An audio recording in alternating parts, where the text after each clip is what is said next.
Yeah, I want to look on the Twitch and see our faces on TV.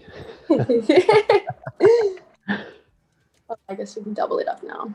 Look, Mom, I'm on television. Oh, I like my TV. It's cool. Yours suits you a lot. Yours is very I you. like it. Yeah. You really.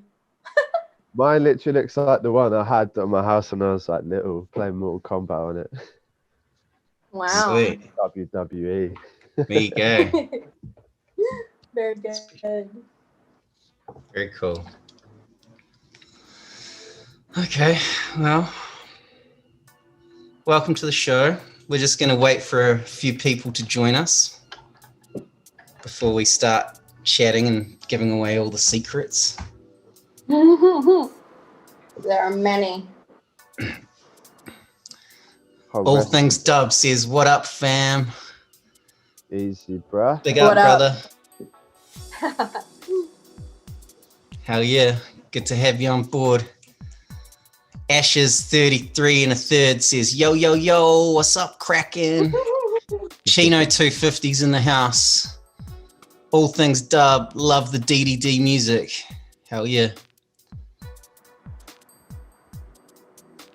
And he's got a big bag of loud. Smoke it, son. Oh yeah, this is the time to start cracking into that. I'm on the LB myself as a true Englishman. What time is it there, Theo? 8 p.m. Shit. It's usually when I'd be annoying my neighbours by EQ and snare. They knocked the other day and I was like, I'm working from home. They're like, oh, okay. Yeah. All right. We've got a few people joining us now. There's about 50 on Twitch. So let's get this party started. All right, 1 minute. Out to my guy who said I've got a small bowl of quiet. Largen up, Paul the Wolf. We love you, dude. I don't know if you guys have been checking into the quarantine sessions, but Paul the Wolf, I love his descriptiveness, the way he writes, man. He's a good writer, that dude. Gangster. We actually just got his address. He just said his address, Trey. Nice. Hell yeah. Love you too, Paul. Thanks for tuning in and being a regular dude on the chat. Him up some stuff. We see you, don't you worry. Big up Equilibricone. He's another regular that's been tuning in. And Koza Kitten. Hell yeah. It's not a party, actually. It's very serious. This is a very serious talk show. It's a very serious, hard talk chat. Anyway, let's introduce our guests. How you doing, guys? Lovely. Happy to be here. Yeah. All right. So we've got Khiva from, are we allowed to disclose your location or is it a secret international location? It's not a secret anymore, I don't think. So yeah. Okay. So where are you? My glow gets away. Yeah. So where are you getting that tan? I'm currently based in Mexico right now. So I've been here for a few months and yeah. Cool. And what about you, Theo? Where are you? I'm still in sunny Bristol, UK. All right. So we've got Sepia tuned in from his hometown, Bristol, UK. Arguably the home of dubstep or maybe the birthplace. Who knows? But yeah, and then we've got Khiva in the bottom left. Oh, sorry, she's in the top left, and we've got Sepia in the bottom left. Don't want to confuse the two. Full Jetsons TV. People should be able to know because, you know, one's a man, one's a woman. Or maybe they're not. Woohoo! Exactly. So, yeah, how you guys doing anyway? Like, I've missed, you know, seeing you guys. We're always bumping into each other all the time at shows and everything. I say this, you know, I said this to, you know, Abstract and Dalek One last week. You know, it's so weird not seeing everyone all the time, isn't it? Like, and like, it's messed up. Dude, for real, like we all usually do outlooks and go Europe together, then all meet up back in America this time of year. Now it's been just nothing. Yeah. It's always a yearly. If we don't see each other for a few months, it's always like, you know, something that forces us to come together. Whether it be, you know, Outlook Festival in Croatia or, you know, Shambhala or whatever it is, you know, there's always some big festival or some gig on, and we always end up being, you know, coming together. And this year it just hasn't happened because of this goddamn pandemic. So it's nice to see your faces. Hell yeah, we're like Power Rangers squadding up here. I think we were a bit spoiled last year with that type of thing. Like, it was kind of like see everyone every weekend or every other weekend. And I mean, Theo, we had quite a bit of time together. Dre, we were always seeing each other last year too. So yeah, it's been obviously a dramatic change from that. Dude, last year was lit. We went from Outlook to Europe to UK to New Zealand to Australia and back to America in like 4 months. It's fucking wild. Yeah, so like, let's start with that. You guys did a pretty epic New Zealand tour that I was pretty gutted I couldn't be part of, but you did a big tour around New Zealand and Australia, wasn't it? And with Tristan, right? Yeah, man. Yes. We still need the videos with from Mr. that. T. It was pretty crazy. The Deep Dragon Dangerous 3, Deep Dragon Dangerous Wii. Lucifer. Every time we went into the lounge to get like free coffee and that, Tris would write names like Lucifer, Damien. Oh my god. Yeah, So causing good. a ruckus. Definitely. It was fun to be able to sit together on the plane because I feel like I don't get to do that very much. You like, just our cracked flight up at everything on the planes over nothing. Dude, our flight from London to Dubai though, like, I was messed up by the time we got to Christchurch. Like, that was so long. That was so long. I was fucked by Dubai. I have like videos of us just like wandering through the airport in Dubai, just like completely like out of our minds. Like, I need sleep. Oh yeah. And as soon as we landed in New Zealand, we had to do the stream. We didn't even sleep. Oh yeah, we don't go easy on you. Tristan's a slave driver, man. He was just like, get off the plane, right onto the stream. Beer No straight in fucking hand. around. Yeah, it was great. But I know that flight very well. You know, we used to tour all the way from Christchurch in New Zealand, it was exactly from my house to London, landing like at the airport in Heathrow, 36-hour journey, you know. So I feel that, you know, it's like time traveling, you know, you're just like so warped by the end of it. Yeah, man, you have no idea. For sure, But it's worth it, isn't it? Once you get out the other end, how beautiful is it down there? So good. Yeah, nice. So good. Yeah. And how long was that tour for? I think we were there 3 weeks total. Yeah. Yeah. Was it like 9 shows, I think, over 3 weeks? Yeah. Was that like both of your guys' first like proper music tour of New Zealand? Yeah, it was mine. I You've been think there before, haven't you? I had been there just for one show though at Northern Base. But Yeah, it was both our this one. days. Oh yeah. Yeah. Sick. But Yeah, that was special. How would you say, like, you know, while we're on this topic, like, how would you say, like, the gigs are in, like, New Zealand and Australia, like, the vibes and all that? Because both of you guys have played in Canada, you played in the States, you played, you know, UK shows, Europe shows, so you're pretty well-traveled artists. Like, what's it, like, I mean, I could say a lot from my perspective, but I'm a New Zealander, so I'm gonna be like, yeah, we go fucking hard in New Zealand. They love, what were your guys' like first thoughts when you went there and played? Like, dude, to me, first New Zealand impressions. is just like the UK. They went fucking in. They went in. Yeah. Yeah. For sure. I mean, yeah, there's definitely energy. I was gonna say at first before you said that, I was gonna say like, yeah, maybe it's a bit more comparable to Canada, but no, I mean, the level of like, I mean, some of the, especially in Australia, like freaking Brisbane was like, I was like, what's going on here? Like, these people are wild in a really good way. But I was like, holy crap. Like, yeah, that was UK vibes for sure. Yeah, even I felt sober compared to them. They go fucking hard, don't they? They go fucking hard. Those Aussies, they love a good party. But and we got to see that kangaroo in the park. That was sick. In Sydney. That was crazy. That was crazy. That was in, where did we see that? In Perth, which was so far away. And I was like, yo, when we took the flight from Christchurch, Tristan's like, yeah, it's like a 9-hour day or whatever. And I was like, where the hell are we going? I was like, 9 hours. It's so far. country's huge. Yeah. Yeah. Perth is like, they say Perth is like one of the most isolated cities in the world, as far as like Western cities, you know. It's like closer to Asia than it is to the other major Australian cities. I think it is, yeah. Yeah, it has a totally different vibe from like Melbourne and Brisbane everywhere. It's really nice. Yeah. Yeah. It was Hey, cool. large nut bitchcraft.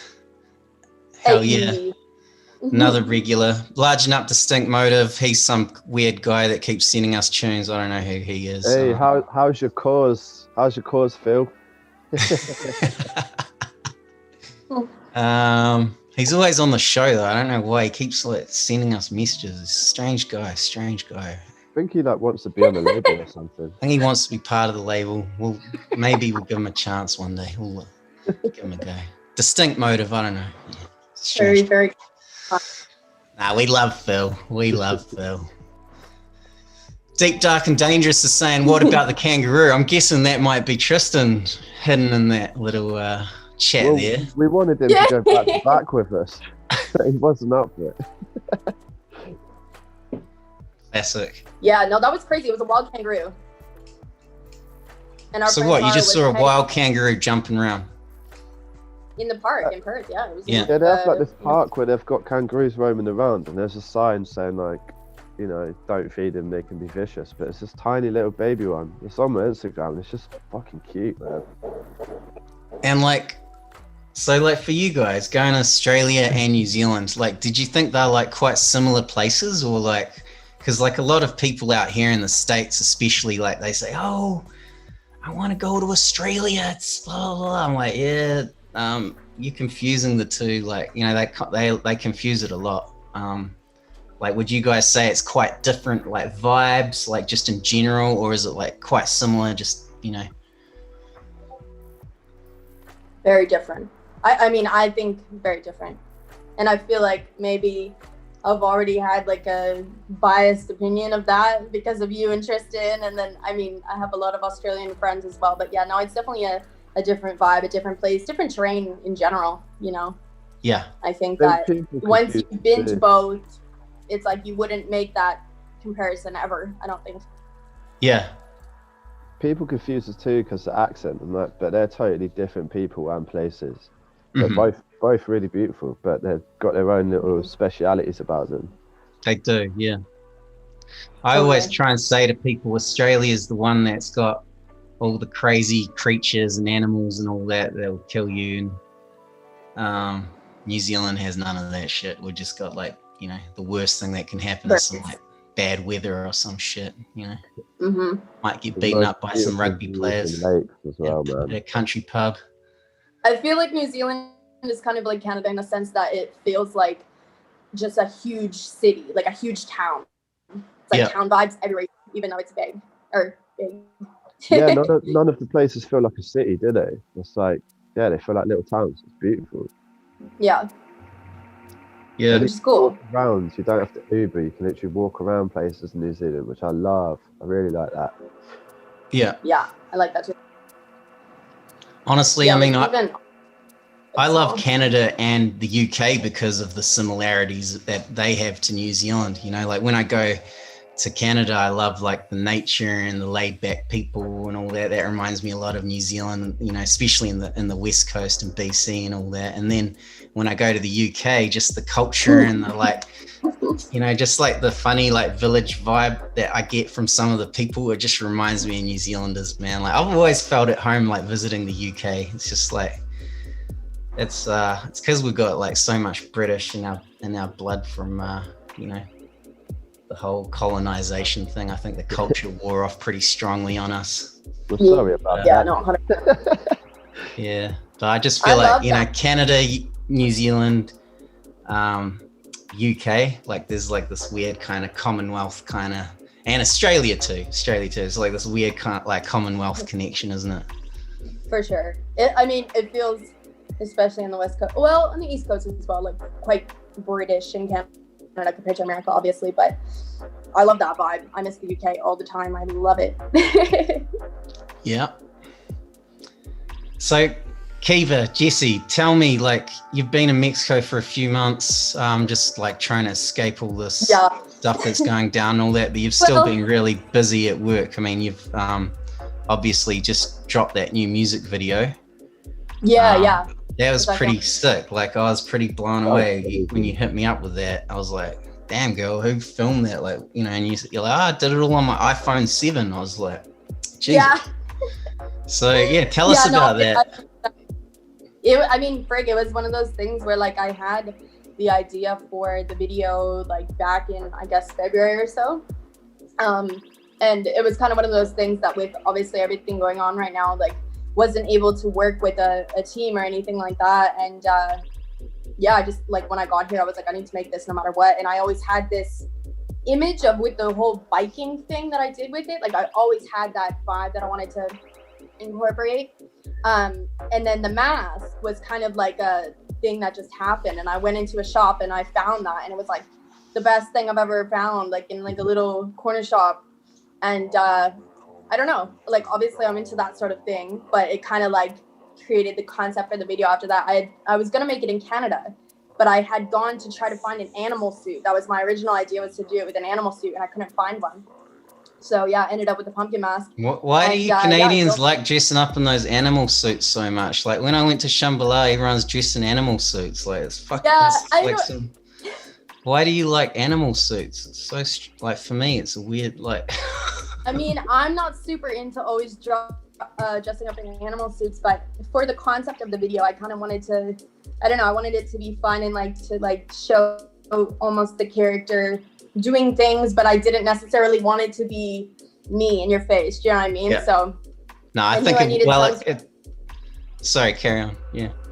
Oh, needed some sort of thing like that, but yeah. So I filmed it with my friend, and then edited it the way that I wanted to, because I always have lots of ideas for music videos, so it came out really well. It was really fun too, and like in the town where I was, like it was quite dead everywhere, so that was really nice, because like I didn't have to like worry about people being around or anything like that. But sometimes I'd see kids or something, and the kids really liked it, and they'd be like, where'd you buy that mask, where'd you get that suit, etc., and it was super cute. And there was like people like, can I take a photo?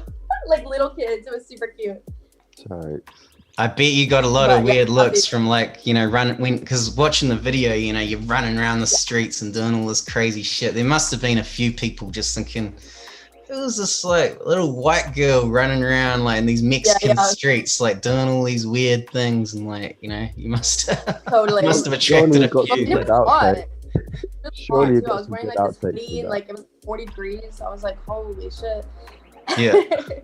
Well, it looks really good. Yeah. We'll have to we'll find the link to that video and we'll post it in this truth in the chat here. I'll get one of the admins to post the link, because if you haven't checked it out, guys, it's a really cool video. It looks pretty damn professional. I mean, I've seen like $10,000 videos that look like not as good as that, and you literally like made it on an iPhone. So like, yeah, you've done a great job.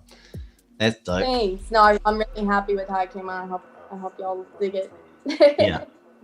And Theo, like Sepia, like what's been going on? Because like for you guys, it seems like a fucking roller coaster ride with like, it's like 1 minute, like everyone's allowed out doing shit, playing gigs again. Then it's like lockdown. And then like, I mean, I'm just following it from the news, but like what's your year been like? I mean, I'm guessing it's pretty up and down, right?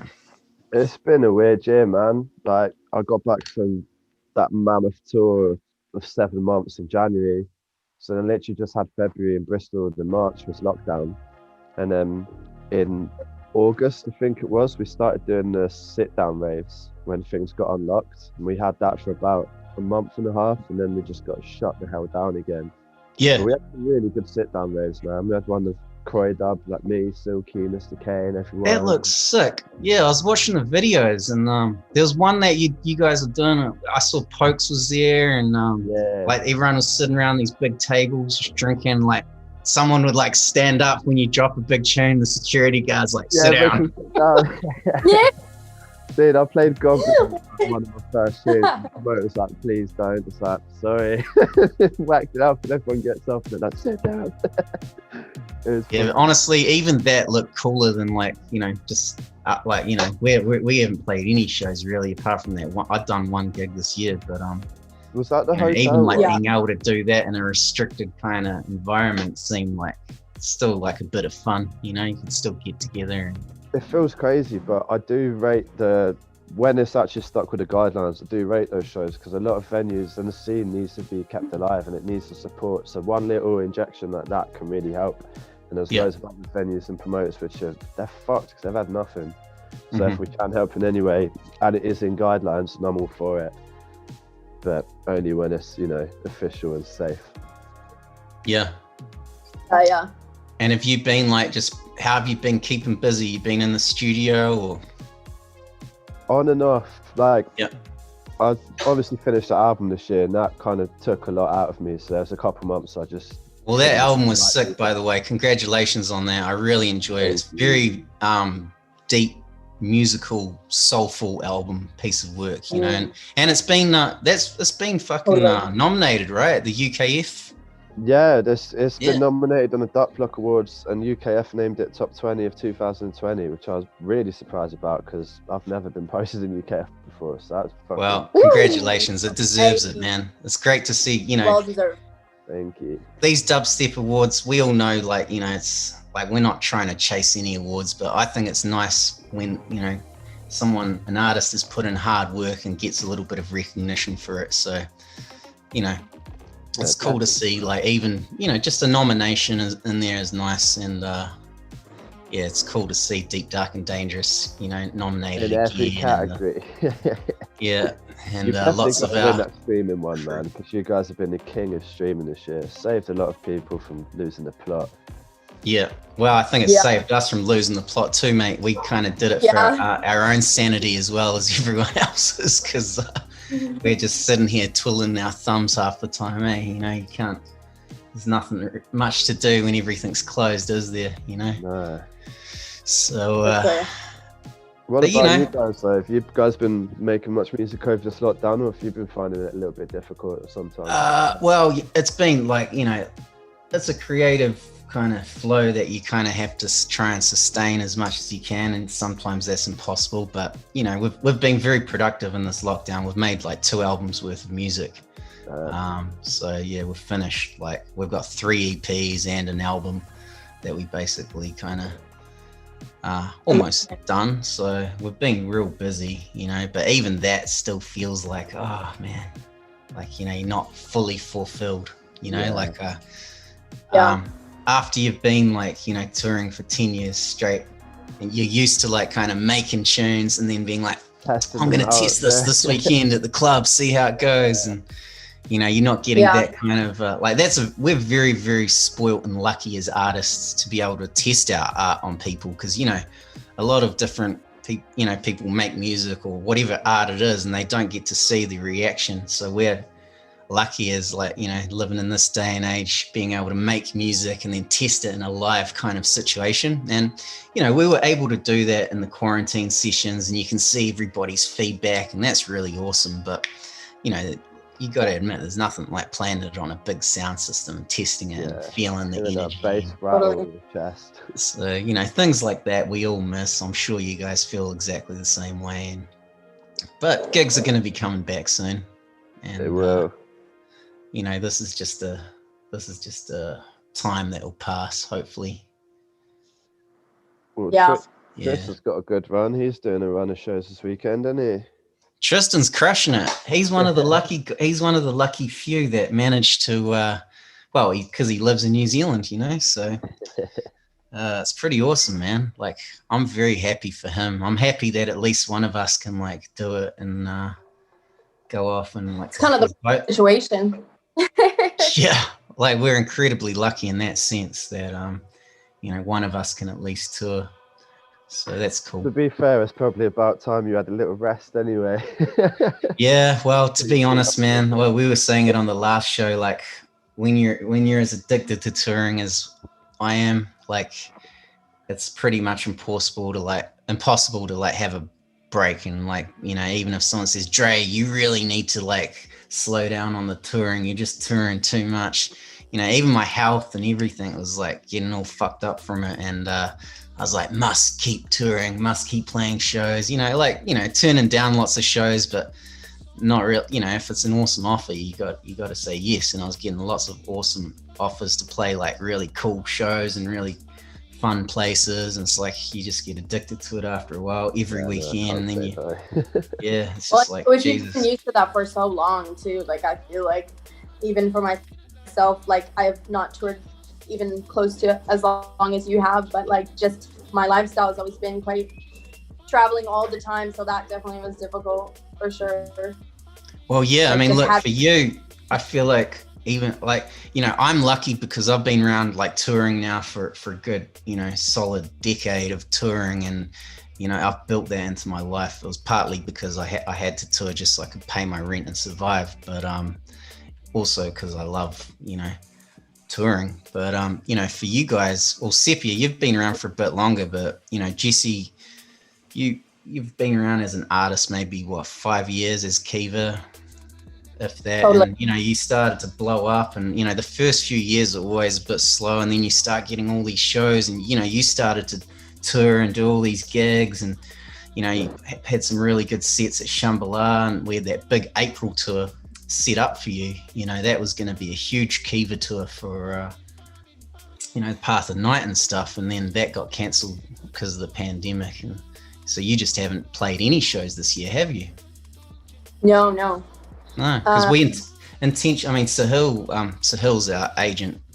For those of you who don't know, who we're actually going to get Sahil on for a chat because he's a really interesting guy. But that would be wonderful. Yeah, but Sahil was, you know, we intentionally like blocked off this big period of time, you know, because you had everything set out for that April tour, and then unfortunately it all got cancelled, didn't it? So that was a bit of a. But in the same stretch, and like, of course, and I feel like a lot of people are feeling this and have felt like this, and maybe it's, you know, already people have said it a million times, but there are so many things that wouldn't have happened if this all didn't happen. Do you know what I mean? Like a lot of the music that I've been able to work on this year, and just the changes and the growth that I've experienced, and the different pathways that I've been able to explore this year would have never happened if that didn't happen. So I think everything happens the way it's meant to, for better or worse, you know? So I mean, I'm like, you know, as much as I could be like, oh, that sucked. Yeah, it's like, honestly, like I'm hyped.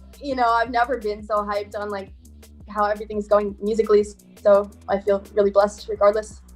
And that's, you know, look, that's the best way to, you know, every time something bad happens in life, you've always got to try and look at the silver lining. And for you, I think you've had a great year of producing some really outstanding music. And, you know, I know like most people haven't heard, you know, you've had some really solid releases on DDD, you know, where the Reaper stood, and there's a whole bunch that we released this year that were really solid, but I think your best is yet to come, and the new stuff that you sent me privately that other people haven't heard yet is really awesome and groundbreaking, and it's different. It's not restricted within the 140 kind of dubstep realm. It's a lot of lyricism in there. You like to rap, right? For sure. You're a bit of a rapper. I rember you telling me like years ago, I rap, I was like, oh yeah, okay, Eminem, settle down. And then now you're like actually like crushing it with the lyrics. I'm like, what the hell? So like, tell us about that. Like, have you always kind of like had a kind of you know, it's really funny. Background in that, or? What's that? Like with like rap music and like just that kind of thing. Like you've always been into rapping since you're young, or is that like a recent thing you've kind of got into?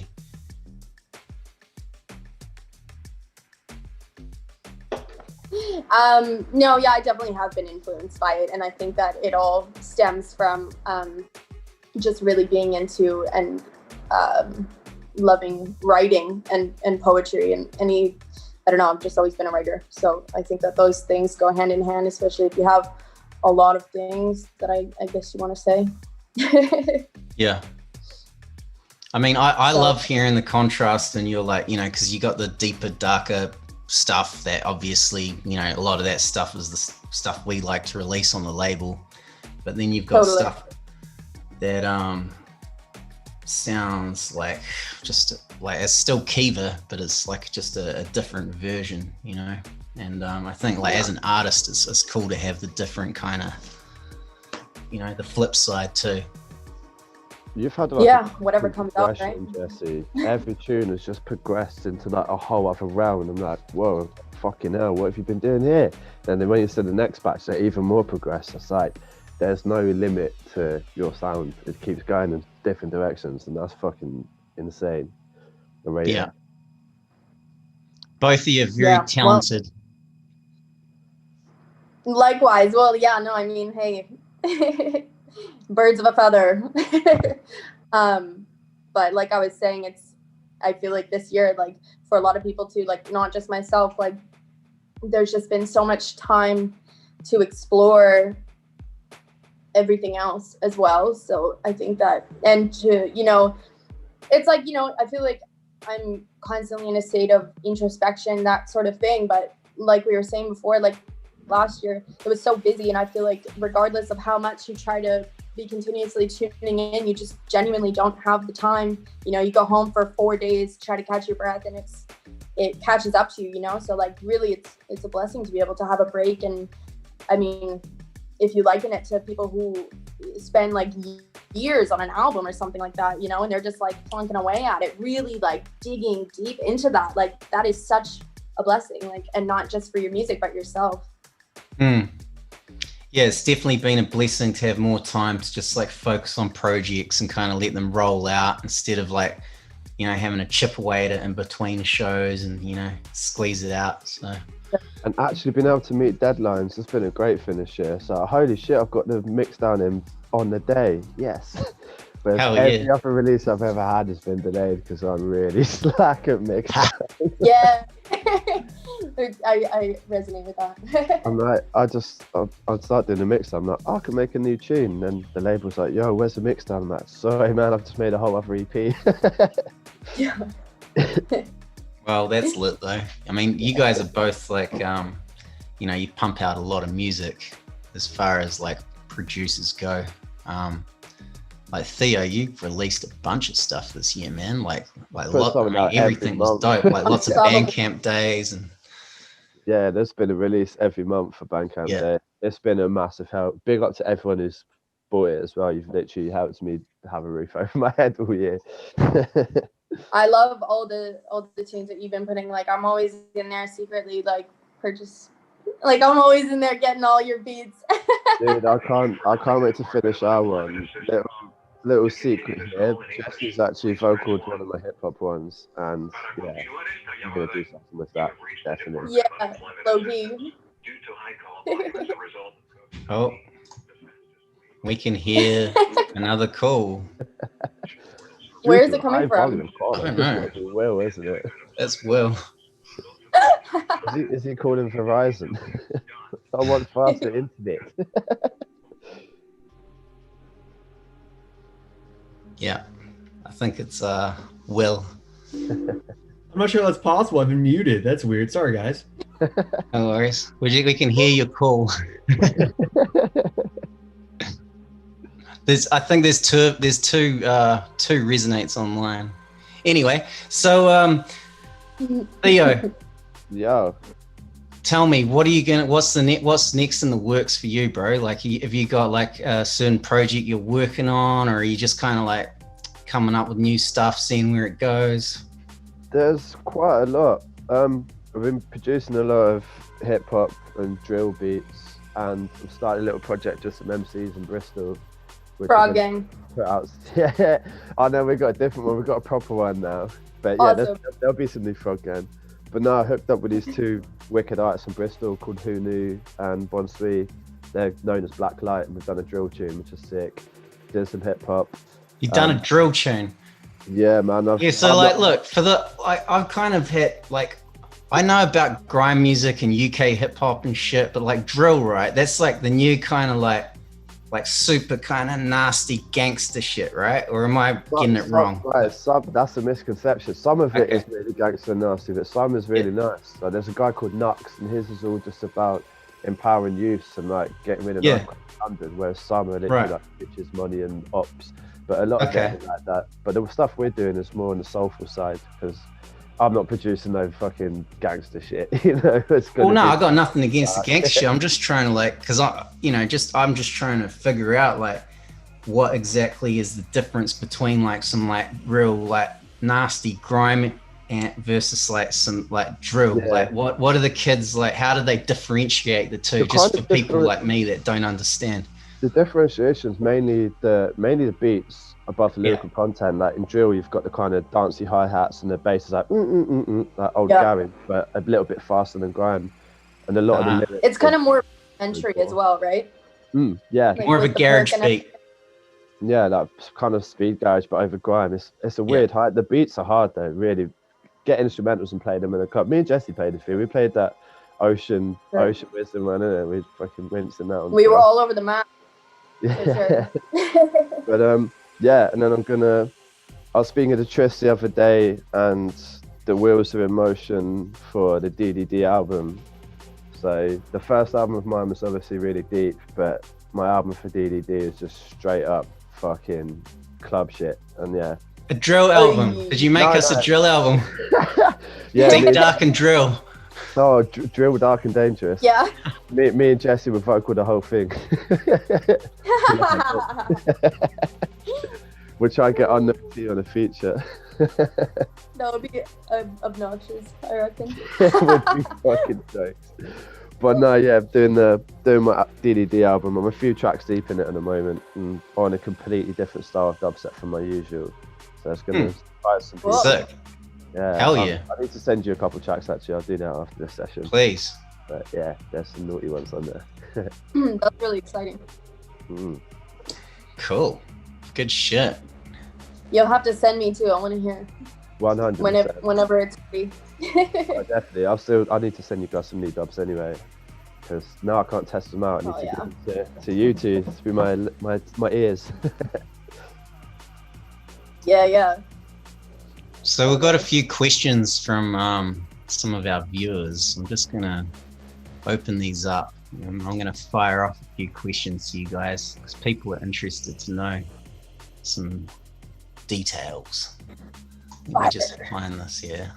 Speed round. This is a hard talk show, by the way. We like I've been real nice to you guys, just kind of easing you in to get you comfortable, and then Is we're this gonna gonna go. turn into like Jeremy Kyle, where we have an intervention? Exactly. Is this my Things get heated. Fuck. Things get really, really heated. So first of all, like someone was asking what programs you guys use to produce music. FL Gang. Hell yeah. FL Gang. FL Gang. All right. Well, FL Gang. that's 3 out of 3 of us that use FL. FL being Fruity Loops, of course. The old, that's the old name for it. Hey. But I love FL Studio. I've been using that DAW since it was a little toy. You know, it was just like Since a little FL3, man, and it used to be machine. really shit. Yeah. Oh, it used to be so shit. I mean, Yeah, I bet. it was never like shit. It was just like it was just basic, you know, like it was an amazing drum machine, you know, like you could make the best drum loops on it, and it was like terrible for everything else. But like when I first started, I was just saying last week, I would make all our drums in Fruity Loops and then lay it out in Acid 2.0, which was like a program that was actually, I think it was a Sony music program called Acid back in the day. I don't know if it could be. Yeah, Roscoe uses that. Remember that video? Really? He does where he does that video where it's like, send your missus out with 20 quid, get some cans of Coke, pack of cigs, and sit and make tunes. He does a production masterclass. And he's That's got this hilarious. big like tower fucking screen computer with Sony Acid Pro on it. That was in like the Woo Boost era as well. Cockney folk. Yeah. Well, I mean, like, what do you love about FL Studio?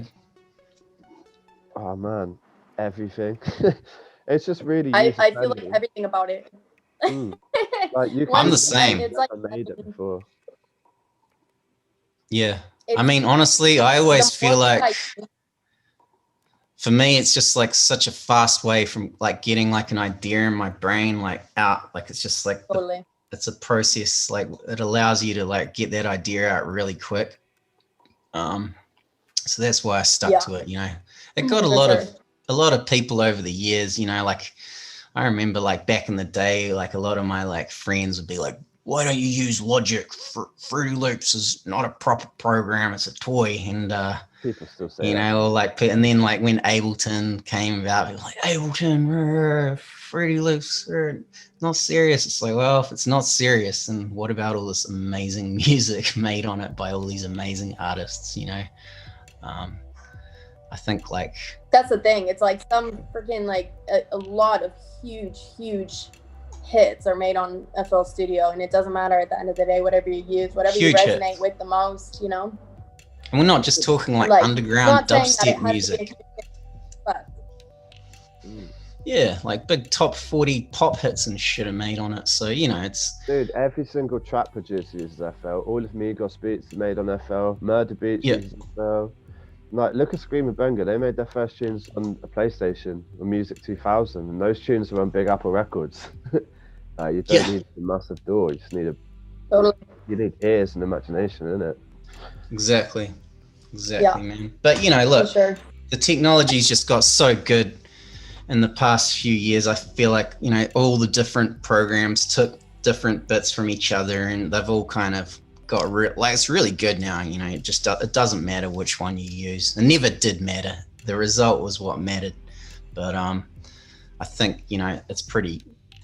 They've all got really good. Doesn't matter what one you use. It's just how you use it. Yeah, definitely. Totally. Yeah, Yeah. exactly. Yes. So hang on. There's a lot of people. There's a lot of debate here about who. I knew that one was uses going to what. open up a debate. It's opened up a. It's like the old vinyl versus CD debate, isn't it? Oh god. Just use whatever you want to use. That's what I say. Exactly. There's no Yeah. debate. Whatever makes you comfortable and whatever you're happy with and whatever sounds good, you do. Distinct mode of saying pancakes are the best for mixing. So Hell yeah, you can mix anything in a pancake, so that's so true. There's not an ingredient that doesn't work on a pancake. all right, I'm just scrolling down here, reading some of these.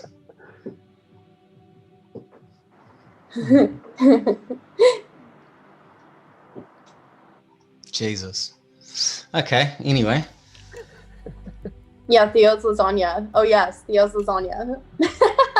Oh, dude, right, in New Lovely. Zealand, I've made this epic 5-cheese lasagna, and we had, I even fed it to It Tristan. was wonderful. I gave them adult-sized portions. So me, Jesse, and Tris had like lasagna for Oy. the next day, and we were just eating it 30,000 miles in the air. It's amazing. Miles, I mean feet. Damn. Yeah, we had lasagna on the plane. Everyone on the plane wanted to be in our row. That's about it. Oh, looking forward to it again. So there's a question here from Shireen Dio, and she's saying, what each of their favorite My Chemical Romance songs? What are your favorite My Chemical Romance songs? So we posted this when it happened, but at our last show together, we closed out the night with freaking Helena. Yeah, Helena. And I've been so good. obviously that's a big one for the world. Yeah, that is literally one of their best. So Right, if we were doing a top 5 though, which I think we should do. how about we go top 3? Because I don't know how many My Chem people we have in here. We don't want to overwhelm. Okay. I don't even know who My Chemical Romance are. That's how old I am. So like, yeah, it's like above me. For me, top song, Cancer. It's completely as depressing as it should be, and beautiful. So, best song in my opinion. I Yeah. really love To the End as well, and Jet Set Life's Not Gonna Kill You. Yeah. Just two in my face. Yeah. Speaking of, So I have it's like another, emo really rock good- or something, right? Yeah, but then they evolved Yeah. from that and just turned it's into epic. It's like pop fucking- punk. Yeah. Yeah. Well, people certainly love them. I know their fans are pretty fucking They've always excitable.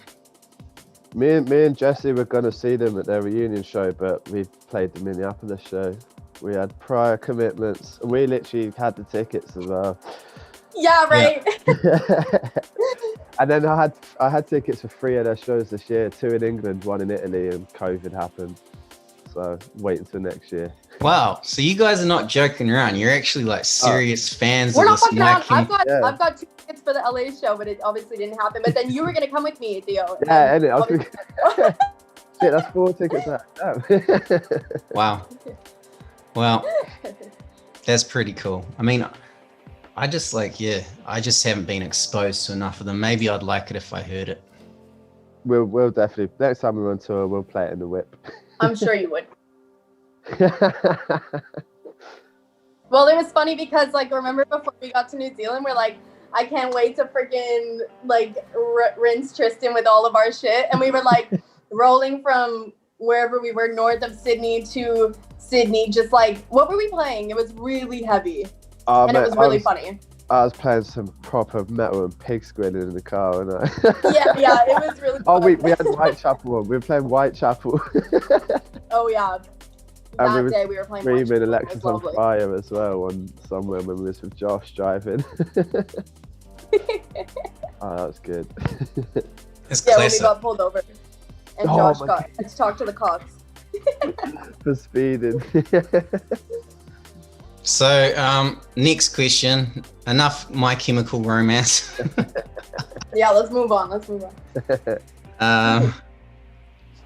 Lucy was asking, would you like to circle back to smaller venues? I still play small venues. Well, not this year, but yeah, I still play small venues. There's never just big ones. Yeah.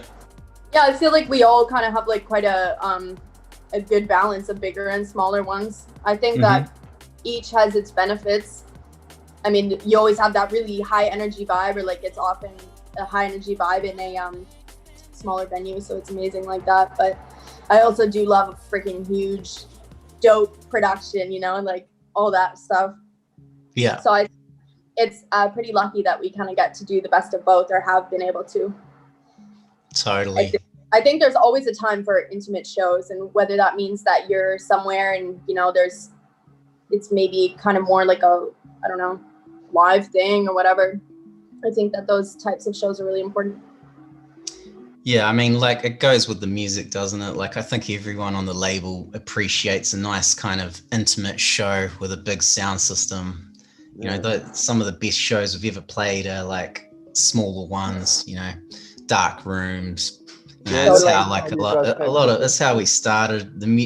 For me, I don't care how like, you know, big shit gets with the sound or whatever. Like, you know, I always want to be playing like, you know, smaller club nights as well as the big ones, you know, because that's the shit that gets me going, man. Like I just love that, like the sweaty room and the like just the sound system going and the everyone. Well. We've had some mental nights, like we all, you know, we've all experienced some crazy, you know, those club when you're just in this like environment where everyone's just vibing, man. It's just like everything is just like everyone's connected and just bouncing, and it's just like you can't really capture that as much in a, you know, when there's lots and lots of people.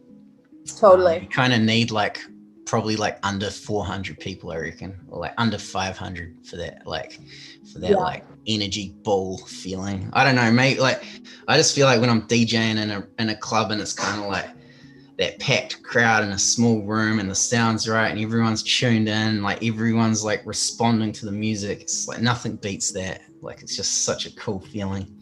Yeah.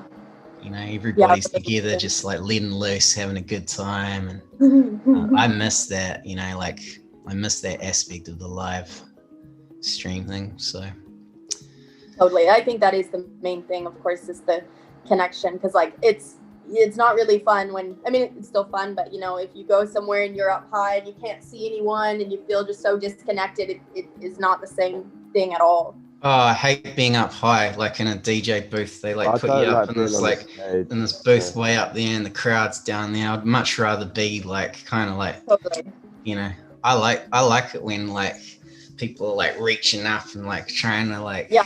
I like it when I like like it when that. it's the same level, so people Aggressively will popping up, tune. people like that. No, I'm kidding. Oh god. Anyway, so next question. This one's for Khiva. She was asking about Not Low, and she said she's been super digging her beats, and perhaps we Not could be Low's the blessed one. with a back-to-back sometime from you and Not Low. That would be wonderful. I would love to. You know, if we're in the same spot at some point, that would be super, super fun. I reckon that would be a riot. Well, she's dope, man. I love Not Low, and you were the one that introduced me to her because I'd never even heard of Not Low, and you said, Totally. "Hey, I'm putting," you were curating a show in Denver for the Black Box, weren't you? You had a gig, and you were curating the lineup. And you said, "I got this chick. She's really good producer. You should check her out." And I was like, "Okay, cool." Yeah. But like, holy fuck, her stuff's just like heavy as fuck. Yeah. Man. Well, and She's, it just keeps getting better and better, and I think that's the amazing thing. Is like sometimes you hear something and you're like, all right, I can hear what's going on here, and it's just her stuff is amazing. Big up Not Low. It's gotten so good and continues to get so much better. But yeah, it's super, super fun, and I reckon like we're kind of kindred spirits in the way that we jump around and everything. So I feel like that'd be really fun. Yeah. And we love the female energy. It's good to see like girls out there crushing it, and like what's traditionally been a boys kind of scene. I mean, let's not beat around the bush here. Like dubstep and like these kind of bass driven genres, like a lot of them have been like boys clubs, and it's just nice to see like a bit of female energy, and not just like one or two. Like there's like a whole bunch of females now kicking ass out there doing just what the guys do, if not doing it better. And for me, like as a someone that runs a label and shit, like I'm like, hell yeah, we need more females, if anything. So the more the better. The more diversity, the more variety within everything, and the more people just infusing their own sound and their own love into, especially with our sort of niche sound, just to have so many people contributing their own unique style to it is so important for the growth of the entire movement. You know what I mean? Exactly. And like,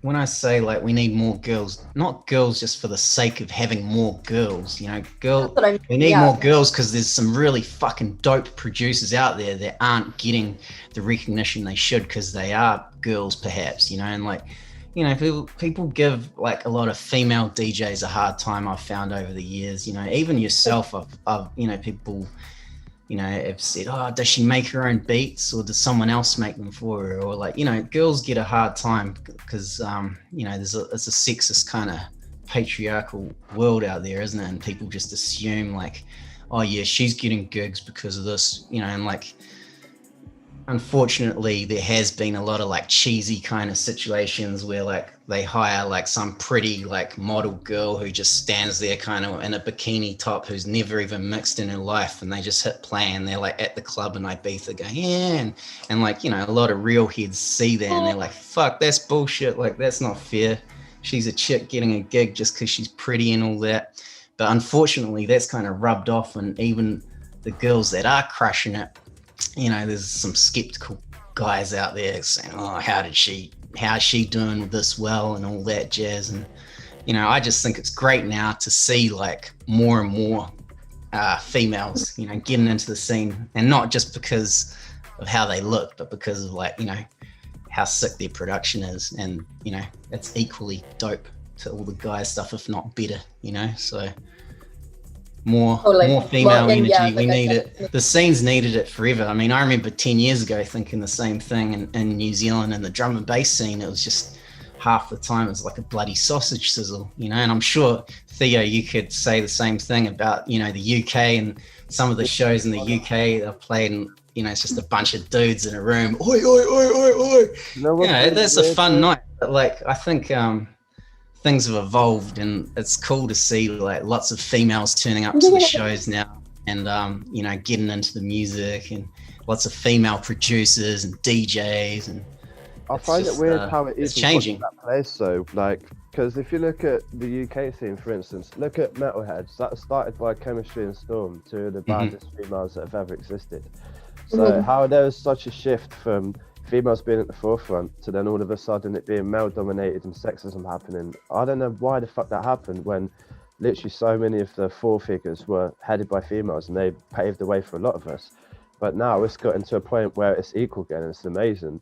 And there's a sick website you should check out. My friend Deanna Inada runs in Bristol called Dynamics, and it's just like a list of every single female artist in like techno, dubstep, drum and bass, and it's given a lot of females platforms. There's loads I've never heard of who I've started playing their tunes. They're fucking sick. So yeah, Dope. checking out. And you know, don't get me wrong. I don't think like females should get like, you know, special treatment. Like, let's get her on the bill because she's a girl making dubstep, and we won't get this guy. It's like, no, don't do it because of that. Do it because they got the skills. Do it because, you know, like, I'm just saying, it's dope to see it naturally kind of coming up to that point. And I think, you know, it's a reflection of like society. You know, any industry always is a reflection of the greater society. You know. And, it's just a natural progression. You can't, there's no other way to go. You know what I mean? Like, you can't evolve without going that way. It's just not going to happen. Hell yeah. That's the thing. Oh, more girl power, I say. It's dope. So there's another question here from Paul. Paul's asking, what would you say the single largest non-musical media influences on your music? David Attenborough. Non-musical? Yeah. David Attenborough. What'd you say, Theo? David Attenborough. Oh, yeah. Your boy. Dude, the guy is literally God. David Attenborough. Yeah, man. All his documentaries have just made me want to create something beautiful. And I imagine like I'm scoring the soundtrack to the visuals sometimes. Oh, yeah. I mean, Planet Earth and all those nature shows he commentates over. He's got a new one coming in January, which would be on BBC. So for you guys, I'd imagine HBO or whatever the fuck you use. But yeah, I'll download it and send it for the link when it's out. So you'll watch like a bit of Attenborough and then you'll be like, all right, time to make a tune. Dude, that's literally how Voodoo came about, man. I was watching Attenborough one night and some family shit happened, and I was just like, I was watching this sloth climb a tree and it had this amazing music. I was like, oh, I need to and I started writing a violin bit on orchestral and FL, and then I found the vocal sample, and then it all just happened in like 3 hours. And that's how you wrote Voodoo? Yeah, man. After seeing the sloth. No. Awesome. Well, it's really slow and moody. It makes so much sense. They're the peace bears. They're so lovely. Yeah.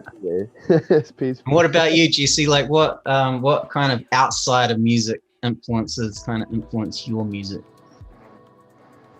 I think that probably like one of the biggest things for me is film. Like, I'm hugely inspired by film in general, like movies, like not necessarily like the documentaries so much, but like I don't know, dramas. You know what I mean? Like a deep ass movie. I'm super inspired by film. I guess. Have you seen any good movies lately that have really blown you away? Actually, no, I haven't, and I've been looking for some. So if anyone has any recommendations, I'm looking. Oh yeah, I feel like film. I've seen every movie since this goddamn pandemic, so I can recommend. Yeah, for sure. Yeah. I feel like that's one of the biggest things, because I just genuinely feel like it's like art imitating life and life imitating art, you know what I mean? And if a filmmaker executes something properly and executes something with so many people involved, like, you truly can create something that goes really deep. So I feel like that really inspires me. And also just like visual arts, like actual drawings, and like I post things to my stories sometimes of just like artists that I really like, and I'm just like, holy shit, that stuff definitely opens something up. Oh yeah. Yeah. How about you? What is?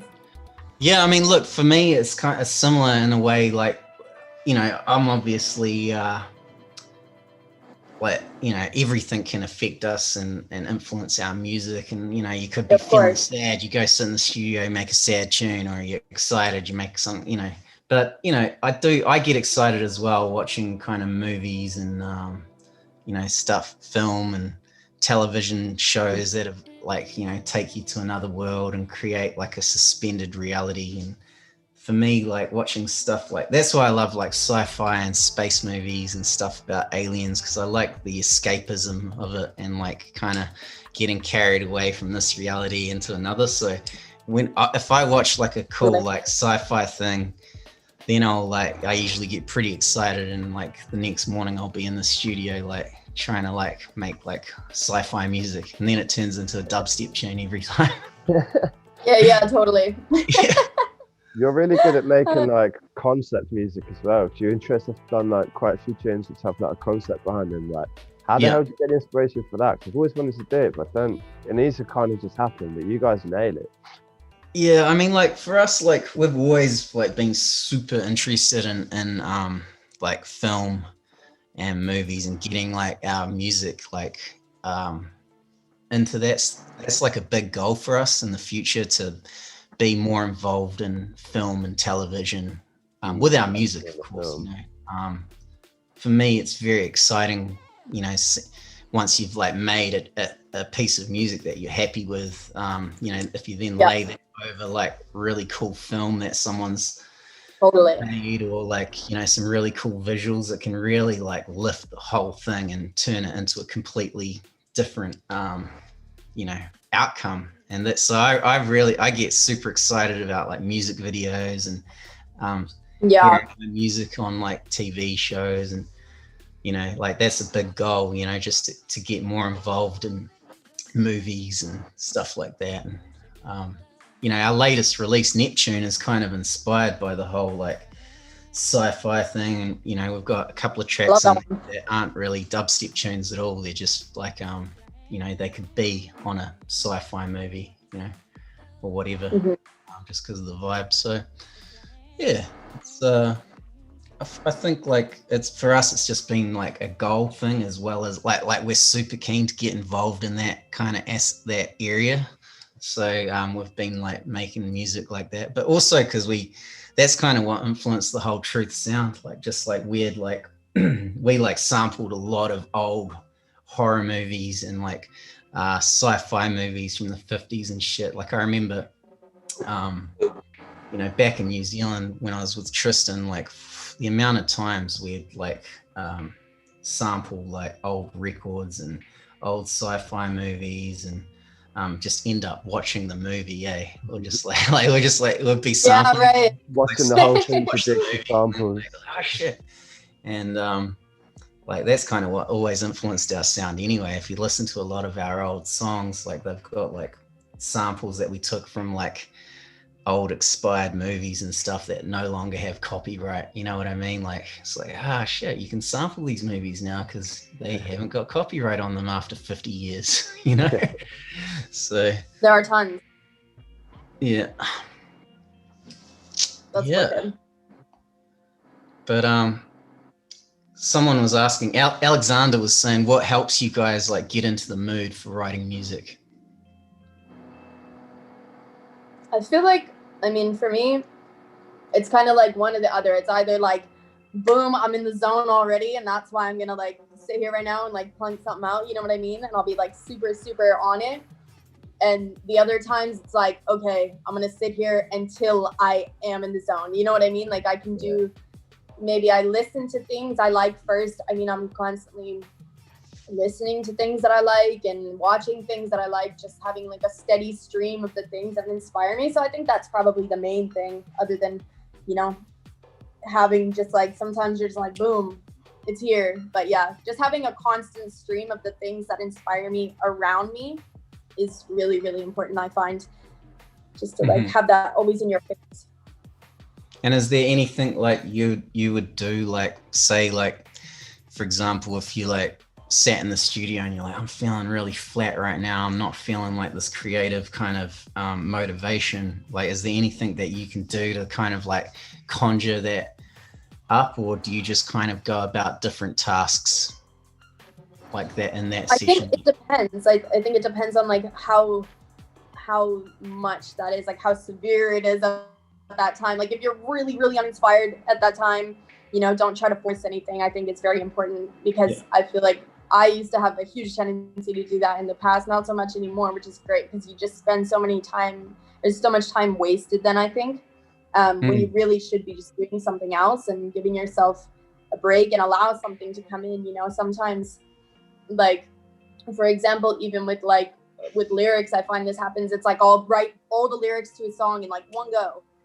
And then I'm like trying to like squeeze the rest out, and I'm like, nothing is happening right now. I'll sit there for like 2 hours, nothing happens. I go for like a 10-minute walk, and it's like boom. So it's like sometimes you just need to change the scenery, you know what I mean? Or like stand up and like make a tea. Like I think that at the end of the day, there's no right answer, but it's just about being flexible and allowing, just trying everything that you need to do, whatever you need to do in order to, you know, have a toolbox of things that you could do and keep doing one until it works, I guess. Yeah. It's amazing what going for a little walk or just like a bit of any kind of exercise can really like stimulate your creative juices too. You know, you're feeling flat. It's because you've been sitting for too long, you know, go do a little jog, even like, you know, I'd jump up and do a few star jumps. There for too long, like really doesn't give you much inspiration anyway. Like the best thing to do is completely go out in nature, and then when you're feeling it and feeling ready, sit down and make it. And if you get stumped again, do something else. So if you can't make a tune, make some sound patches, look for samples, or like read a book, something that inspires you, and then it all starts ticking off naturally. That's what I find. Well, exactly. Like you said, like do something else. Maybe you're in a zone to like you're not feeling super like creatively inspired at the moment, but maybe you're feeling still like you can sit there. It's like, okay, maybe that means you're trying to like work on a mix down or something, you know, like utilize totally whatever vibe you're in. Totally. Well, that's cool. I mean, I think it's a universal thing having like writer's block and shit. Like, you know, people get real like hung up about, I've got writer's block, I don't know what to do. It's like, dude, you don't always have to be creative. You don't always have to be just flowing with ideas. Sometimes like you do sit down and you're just like, fuck, I feel flat, you know, even, you know. Totally. Artists. I think something I've been starting to do this year again is get more back into visual arts as well, because like I used to draw and paint all the time and things like that, and like just always make things. I've always like made heaps of stuff and like being creative in other ways, and I think that obviously music is like my main priority, but in order to like keep the creativity and keep my channel open, I've been trying to do other things as well. So maybe I'm feeling a little bit flat like musically at some point, or like, okay, I don't want to sit here anymore, like I'll go like start a new drawing or something like that. And I feel like just to keep your channel open, you know, and keep listening and keep kind of trying to funnel in, like everything is going to come when it needs to. I think that it's just when it comes and you come, as long as you're ready, it'll be perfect. You don't have to worry about it. So just, you know, go with the flow. Yeah, couldn't agree more on that. And tell me, like, what's it been like for you, Jesse, like being in a place like Mexico where it's not really like kind of dubstep vibes, like, you know, like, well, you know, you're in a like kind of tropical place. Has it been like more difficult to kind of get down and like make beats and stuff, or like are you finding it like quite inspirational when you're like making lots of stuff? No, I feel like the opposite. Like I feel like just because I feel like I'm really happy to be here, it's easier in that sense. I guess like the hardest thing has been like just like moving in general, you know what I mean? It's like that comes with its own things, but no, like overall, like I feel like there's so much to be inspired by on my own, and then to be in a place that is so vibrant and so thriving, like just within its culture and its food, and you know, just like the place itself is buzzy, so it's like there's a lot to keep you on your toes and keep you excited, and it's it's easier, it's better for me so far. Do you think being in Mexico has changed your sound or shifted your inspiration or direction or influence at all? And if so, how? That's pretty exciting if it has.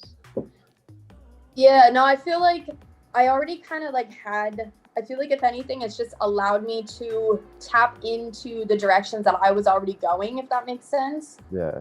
So I've been able to listen, yeah, like more intently to where I was going, because maybe I have a bit more clarity, but I don't know if that's necessarily related to Mexico or just because I feel like I'm just happy in general. You know what I mean? Like it could be either, but I mean, I do listen to a lot of reggaeton. I don't know if that's, you know, I'm not going to make a reggaeton EP, but I love that song. I'm excited for the Khiva reggaeton EP. Or like, you know, like how you got Marla in Cuba, you could have like Khiva in Mexico. Yeah, totally. Well, do you know what though? Khiva There are a lot of things though that,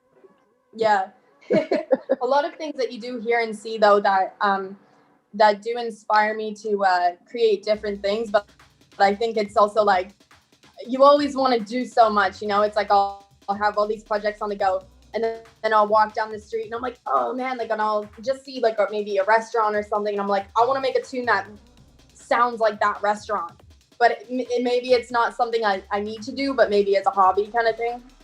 I don't know. But you never know, that could lead to something really cool, and you'll be like, well, I didn't know I can make this. This kind of could be a sick path. That's pretty interesting. Anyway, that's a way to do it.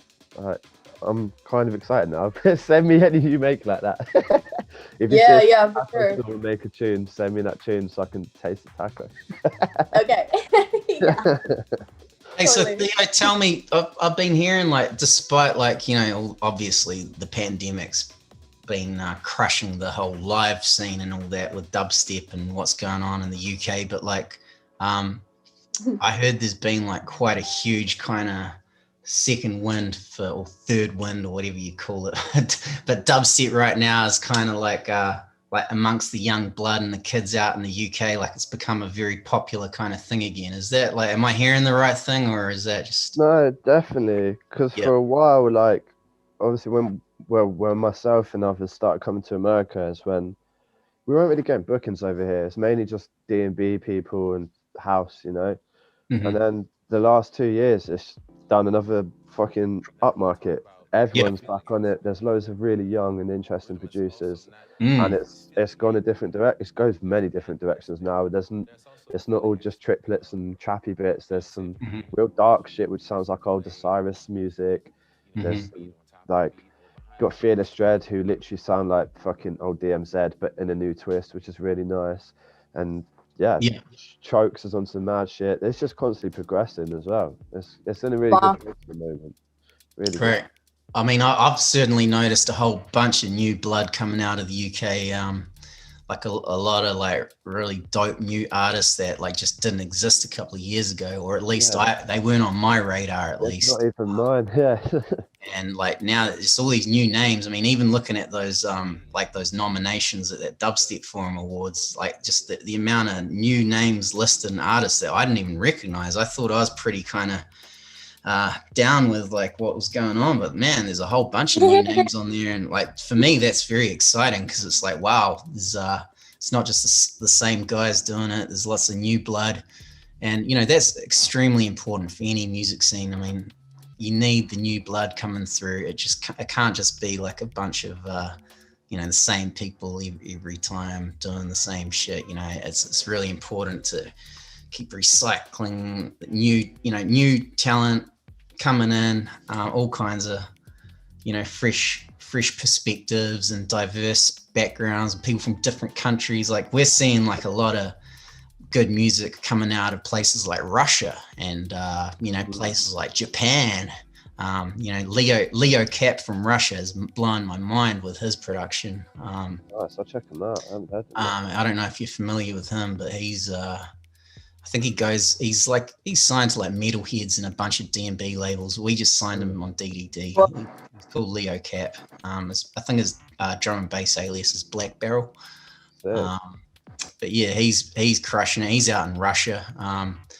You know, you got the guys in Japan.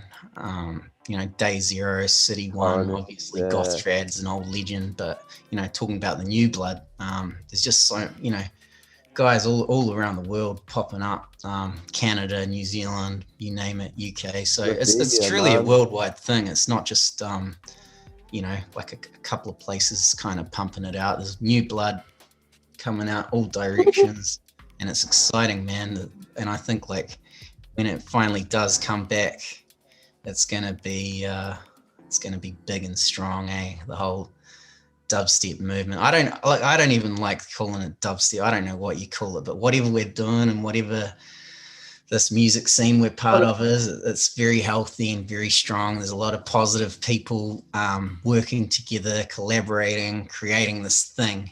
And I don't know what you call that thing, if you call it dubstep or bass music or whatever, but it's fucking cool. I love it, man. I love seeing, just the fact now that, I'm sitting here in the Pacific Northwest in the United States. I'm a New Zealand guy, and I'm here because of dubstep or the music or whatever. Talking to a guy in Bristol, talking to a Canadian girl in Mexico, like dubstep truly is it's an international thing. It has been for a while, but I think like, it's really kind of solidified itself as like a genre. It's a global phenomenon. Sound. It's a full global phenomenon at this stage. Mm-hmm. Yeah. And we're not just talking about like, the hype of like, past acts and what they've achieved. I'm talking about the current artists crushing it, all the new names coming through. You don't even have to mention like any of the what who's done what in the past. You just have to look at the current situation now and what's going on, and it's extremely very healthy solid, man. And like you said, I think that it's very much a worldwide thing now. It's easy to, especially like with us, like Theo, obviously you're in the UK, but even all three of us tour a lot in America, and it's easy to just kind of like view the American scene as what it is. But when you really look, and we've all been lucky to, tour in places like Europe and New Zealand, Australia, et cetera, and dude, look at when you guys came and to work with people. Totally. It's yeah. Different It's from like when we played in the States, really wasn't it? What was that? It was, look at that time we all did that Blue Mountain show in Bristol. It's so different to like when we play in the States and New Zealand. Mm-hmm. And shit. Totally. It's totally different ball game. Yeah. Oh yeah. Totally. And just to realize that the sound really is kind of everywhere. And like you said, like that Leo guy, like out of Russia, you said, like there's just people popping up everywhere. And yeah, it's not so much about like the specific vibe of how it is at this club or how it is at this festival. It's just the sound itself is very much evolving because of all these new people. So yeah, it's really amazing. Yeah, I mean like you just can't really argue with what, like the fact that it's momentum, and it's just everywhere. We see it just like from the merch. Like we send out DDD merch all over the place, and the amount of like places that we're sending it to, like new places that we never used to send merch out to, like really random places. What's like the most unique, or not most unique, but like the craziest place you've seen and been like, wow, we have an order from here? Yeah, exactly. Oh man, I mean, I'd have to ask Patty, but like we're getting like orders from all over the world, like different parts of we send stuff out to Japan, New Zealand, obviously, but like places in Europe, Eastern Europe, a lot of stuff in like Germany, and obviously UK. But like it's just crazy because like it's really just going everywhere, and that just shows where the fans are, the fans of the music, so totally very dope. Do you guys think like you should like? Are you happy with like calling what you make like dubstep, or like dubstep and proud? Like, rather it be called something else? I feel like if the tune is dubstep, I will, like you said, I'll proudly call it dubstep because I feel like that is what it's called. If you need to get a little bit deeper and refer to the BPM, okay, sure, but it also like if it's not, then I don't really know. I guess overall I use bass music, but yeah, dubstep, sure. But what are they calling it in the UK? Like, right, what are the like new kids that are just getting into it? Are they calling it dubstep, or are they like? Because in the States, like a lot of the new kids call it something else. Everyone here just says 140s because it's 140. Really? Huh. Because it's not just dubstep now, innit? There's so many other genres, but it falls under the same tempo. So these kids are like, yeah, I mix 140s. I'm like, yeah, which one? That's funny. Rap, I never garage, I'd grime, like dubstep. Yeah, because I thought that was an American thing, people classifying a genre by its tempo. I didn't know that in the UK that's what kids were Yeah. saying. The new ones are. The head's still dubstep, you know. We've Yeah. been doing it since 2008, so it's never gonna change. It's never gonna be a dirty word to us, but to some it is. So they're like, oh, we say 140s. They think it's Yeah, like which upper is funny tier. to me because, like, you know, sometimes we'll make a tune at like 144 BPM or 142 or 130. You know, some of the most famous dubstep tunes are like 138 BPM. They're Yeah, not man. You have to, yeah, when you're playing on vinyl, you have to speed up most DMZs by to 2% on the Technic. Yeah. And the 138. Yeah, why aren't they just calling it 70 BPM? That's reggae, bro. I mean, out here in the States, I understand like a lot of people, like, you know, and people, we talked about this on other shows, I know, but it's an interesting topic. People love talking about. 169. Like people like get up, you know, like some of the UK guys like giving American kids shit for saying deep dub, and I think because it's not dub. Dub is dub reggae, and roots is completely different. Like yeah, but that's because you grew up in the UK, and not even that. It's just the whole roots and dub that's black culture. It's history, and it's completely different from dubstep. I don't get annoyed by it. I just think there's a massive differentiation between dub and dubstep, and people see the separation of that because they're two. It also depends who you're talking to. Yeah, for me, like if I'm like, hey, do you want to play the beach bar? I'm like, okay, I can whip out some dub. That means I'm literally playing dub. I wouldn't be playing like dub You're not going to play like dubstep. I mean. I think the whole like, you know, dub and reggae, and like, you know, I'm a huge dub fan. Like I listen to like King Tubby and the Scientist probably more than any other artists. You know, I love dub music, dub culture, dub and reggae. Obviously, extremely important to black culture, Caribbean culture, all that jazz. I mean, you were saying to me before we went online how you're half Jamaican, so I completely resonate with that, and I feel that.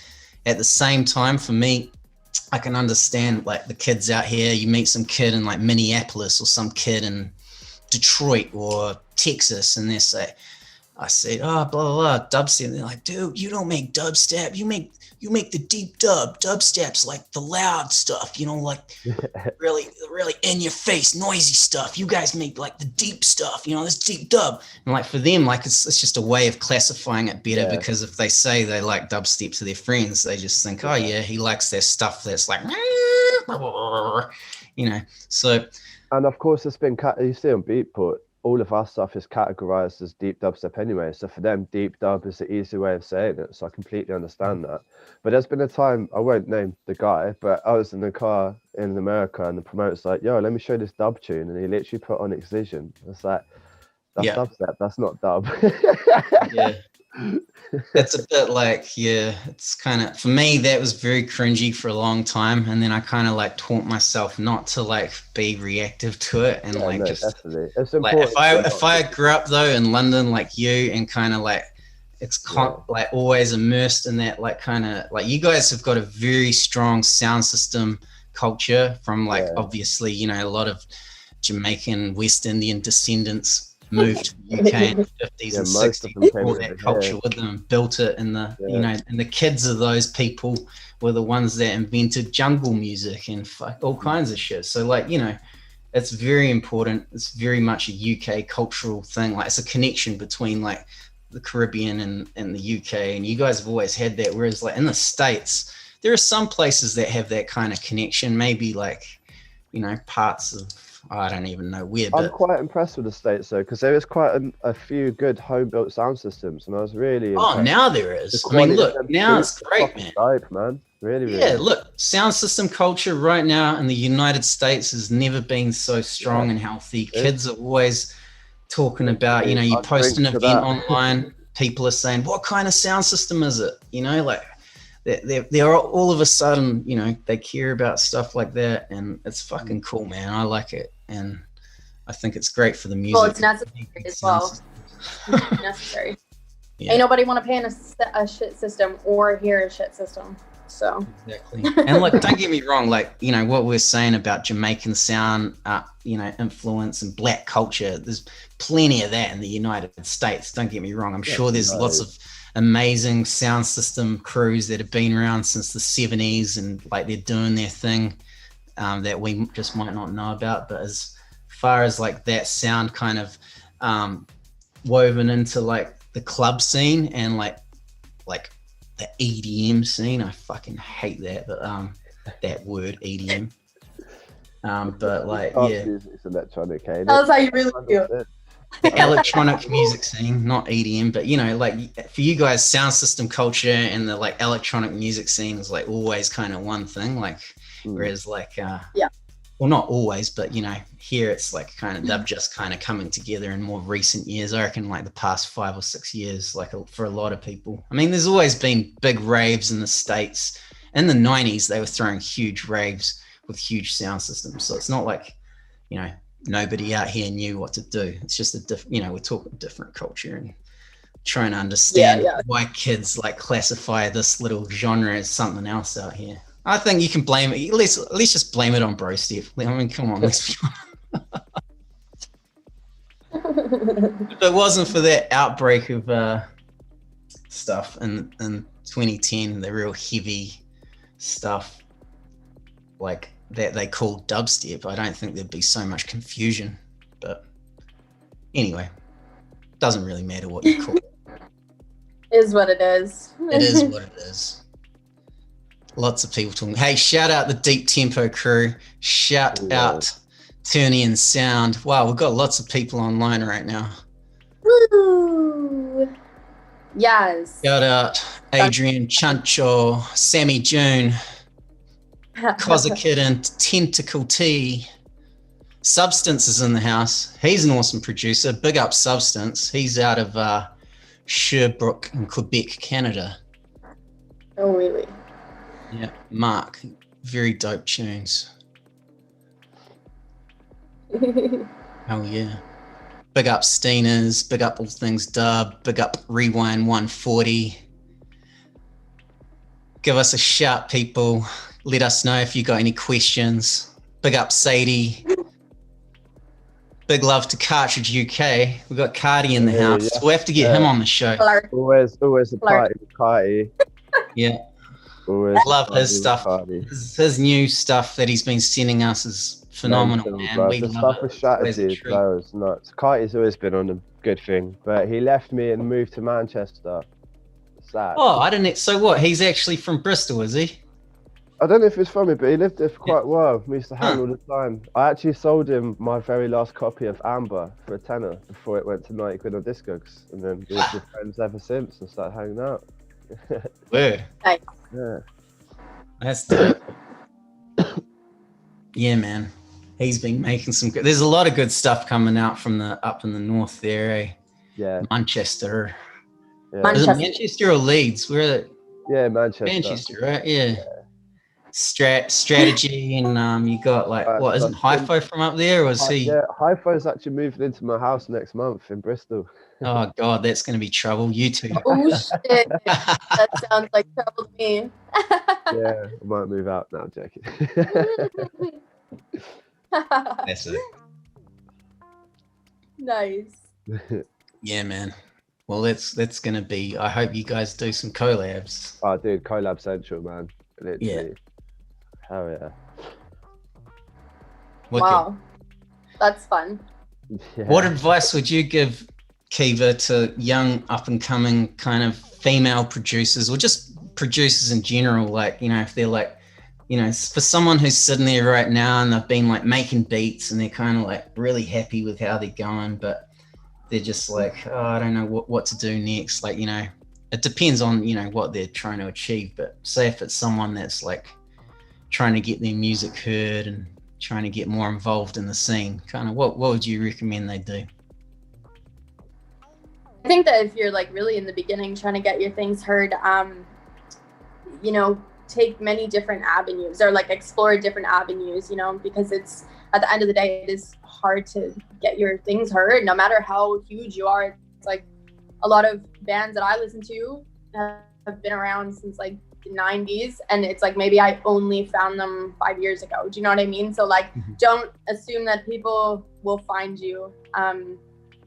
Try to explore a lot of different ways to get it out there, and just stay fresh, I guess, in your perspective of the music world itself. Like, don't get too pigeonhole focus on like what you see around you. You know what I mean? Think bigger than your surroundings. I think it's a really important thing in general. And you've been great at coming up with your kind of own brand and like your own kind of like the whole Khiva kind of concept as a thing. Like when I see artists, you know, some artists really have like a very good, strong kind of, I don't like using the word brand, but like, because I know what you mean.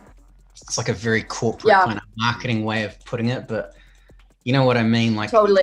I think it's cool to have like an idea.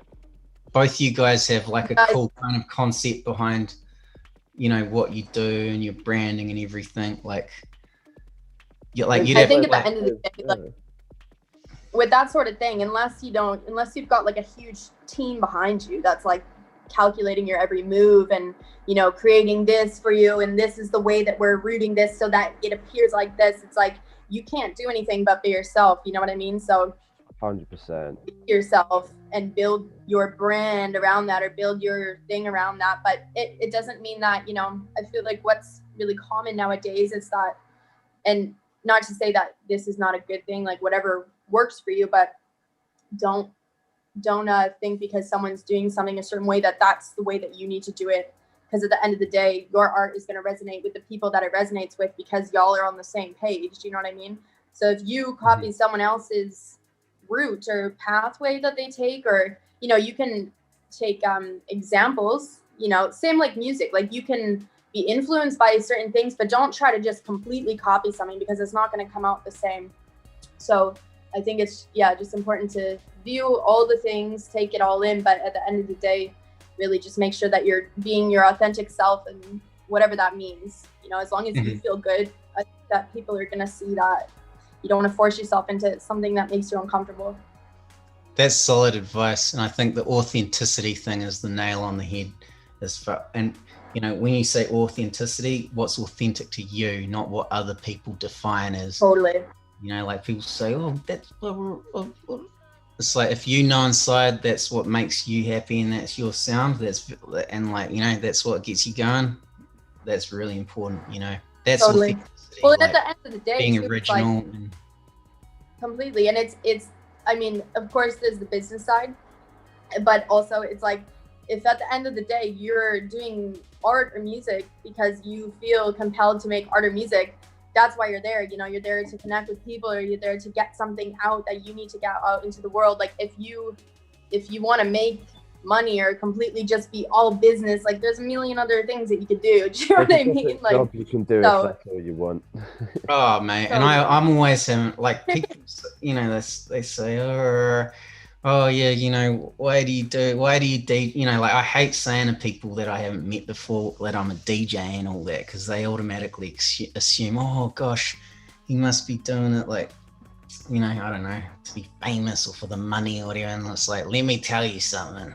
If we wanted that, we'd like be making like house music or like some like very, very popular electronic sound.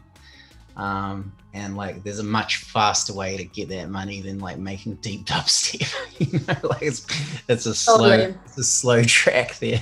You know, and that's because like it's authentic and people do what they love instead of like, you know, just working with what the commercial industry is demanding, you know, and like what those corporate twats want at the top. You know, they're like, man, like we literally like we went and sat, like my old management like hooked me up with this interview like with this like big kind of music sync company. Like they were like a sub thing of like Warner Brothers or some shit, and we were like real excited and like got like all kind of like put on like nice shirt and went and did this thing and kind of presented our music to these people and said, you know, this is kind of what we're about and this is the kind of music we do and what we want. And they were like, okay, cool, we fully get it. Yeah, we'll get back to you. And they got back to us 2 weeks later with a project, and they're like, we want you to make a tune like this track here. And they like gave us that tune. It was, what was that, like Flostradamus, like that really big fucking famous one. I can't even roll up the grass. It was like some big like Flostradamus tune or something. And no offense to them, like, you know, I'm not like dissing them out, but it was like completely like not us. Like we spent an hour telling these people this is what we do. Or at the end of the day, they're like, we need a track that sounds like this. Can you do it? And it was just like, oh my God, I can see why. Well, then I think that this is always like the consistent battle as an artist, is that if you know you're trying to make that your life, which a lot of artists are, is that you can make a tune like that. You probably could if you wanted to, you know what I mean? But it's like, that's like fucking pulling teeth, you know what I mean? Like you can't make something that's not you, unless you are someone that has that role, which some people do, and that's cool for them. Like I think it's super fascinating that some people produce like music an in-house producer, yeah, which is super cool. But yeah, it's the battle, right? You can't. It's mad because sometimes you feel you have to make a compromise. You don't want to compromise your own integrity or your sound. So it's like, where is the balance of that? And there's been times I've been offered like money to do remixes. I won't say the artist, but like pop artists and shit. And I've been like, no, I just can't. Because it was just my own integrity and not brand, but my whole thing.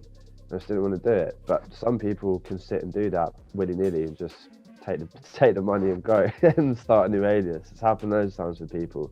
Oh yeah. I just do it, man. I just play small clubs and make my dubstep and fucking see other countries with my friends. Yeah. I just can't do it. I think at the end of the day, that goes back to being authentic to your true self, and that comes to anything, you know, like, because otherwise, what's the point of even being on Earth if you're not, you know? If you're not even yourself, because then who are you actually presenting if you're not being yourself? But that's the whole other topic. But it's totally. No, we can go real deep. Hey, so did you guys were you able to like watch the planets align or anything like that? I tried, but the UK was just really dark, pretty much. We didn't really see shit. It was just black. The day was really mega short. It got dark at like 3 p.m. We didn't get light till 8:30 when I was going to work. So yeah, it was a really dark day. Yeah. I listened to the new Burial and had a little walk, so it was good. Nice. Yeah, I looked, but I couldn't see anything from here, so I watched like a live stream. Nice. Which was cool. But the moon was lovely. Yeah, I couldn't see anything from here. Did you see? No, it was all rainy and grey here too, so we couldn't see anything. But I definitely felt the energy shift. Ooh. Yeah, for sure. I reckon. I feel like I've felt it coming for 6 months. Yeah, we needed this shift. Yeah. I think that everything has been a long time coming, with a lot of changes that have happened and are currently going on and everything like that. But I don't know about y'all, but like I reckon like the few days up until yesterday were crazy. Like I felt. Well, I mean, the thing is, like, you know, like a lot of people just laugh and say, hey, astrology is just pseudoscience. It's not, there's nothing real about it, blah, blah, blah. And, you know, look, I can understand what they're saying, but at the same time, it's existed for thousands of years. I feel like the moon, the stars, you know, the sun, the planets, they all have an effect on our lives and what we do. They're very powerful things. They're things that we don't know much about. So I think there's a bit more to it, you know, and sometimes seeing all the planets lined up like that, and they're saying it's like it only happens every 800 years or something. That's pretty cool, man. So people you know, they get People are scared of the funny about it. unknown. If it's not comprehensible to them, they're kind of scared of it and they'll shun it as myth or bullshit. But it's not. Exactly. It's just we just don't understand it, and that's okay. We're not meant to understand everything. Some parts of it, I'm like, yeah, I can resonate, and some I'm like, nah. But that's okay as well. You don't have to agree with everything, and that's the beauty of life. I feel that, man. And What's I think fascinating a lot about of people. Yeah, carry on. You see? Oh, I was gonna say what's fascinating about this one is that you know, there are a lot of celestial events that happen and a lot of, I think, energetic shifts that happen, but it's like a lot of people have been paying attention to this one more or less maybe because of everything that's happened in the year already. So it's like there's a lot of people focusing their energy on that and having opinions that you wouldn't normally hear an opinion from that person about. So I think that's cool that it's like at the end of the day, it's just people thinking about something other than themselves or bigger than themselves or, you know, a bit deeper than maybe they normally would, whether they believe it or not. I think if it's acceptable for religions to pretend there's an imaginary man in the sky that judges you and tell you if you're a good person or not, it's acceptable to believe in aliens and astrology and all that other shit too. So each to their own. I feel People like can believe what they want. for the Just, you know, just don't force your shit on me. That's all I'm ever saying. Like, you know, I get like a lot of people trying to like shove their beliefs down my throat, and I'm like, I respect that you have that belief, but don't force me or force anyone to believe that. You know, like it's important to talk about them, and but yeah, I mean, I just think a lot of people think I'm crazy if I start talking about aliens and disclosure coming and all that, and I think they're crazy talking about like God and fucking shit. So who knows? Like, not that I'm like, I believe there's a God and all that. But let's not go down that track. I don't like, I'm not a big like organized religion kind of guy, as you might have noticed, but basically, you know, believe what you want as long as you don't try and force that shit down my throat. You know, I respect people having different beliefs. I think it's cool. No matter what, I think it's good to keep an open mind, you know, because ain't nobody know. Like, just keep yourself open, I think, is the main thing. Right. Anyway, so what do you think of full disclosure happening within the next 24 months? Anyway, so how long is this talk show? So anyway, we haven't talked about aliens enough in this show like we always do. No, I'm just joking. I mean, this show could easily just be an alien show. I mean, God. Yeah, you should do the one that was the Action Bronson. Yeah, they were watching the alien show. You should totally do that. You and Yonks just smoking up dabs and fucking chatting aliens. Like, that'd be great. If you want to talk about aliens, then I can start talking about my dreams, and then we'll go forever. Well, I mean, well, tell us about your dreams with the aliens. What's been going on? Yeah, I want to hear this. No. You put yourself on the spot now. I'll put a spotlight. We can't get that deep. We can't get that deep. But I mean, I've already said this before. I do have some wild dreams, and they're crazy, and it's like, yeah. No, I don't know. You think you're time traveling in your dreams? Would you say like you're time traveling? I don't know. I guess that's the thing, is like no one can confirm anything. You only have your perception of what happened, what went down. And have you ever been able to like lucid dream? Yeah. Boy. Oh, for sure. Yeah. Lucid dreaming, for sure. So that's when you like kind of can control. That's like when you're like pretty aware that you're in a dream and you can essentially control it, I guess. But yeah, I don't have to very frequently.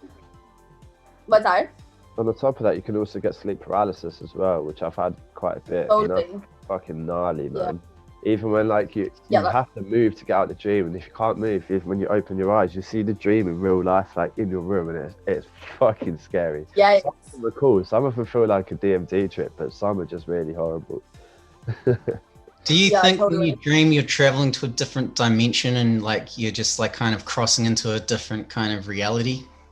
Sometimes, It not really all is. dreams, because some dreams are like completely nonsensical, like sitting on the ice cream clouds.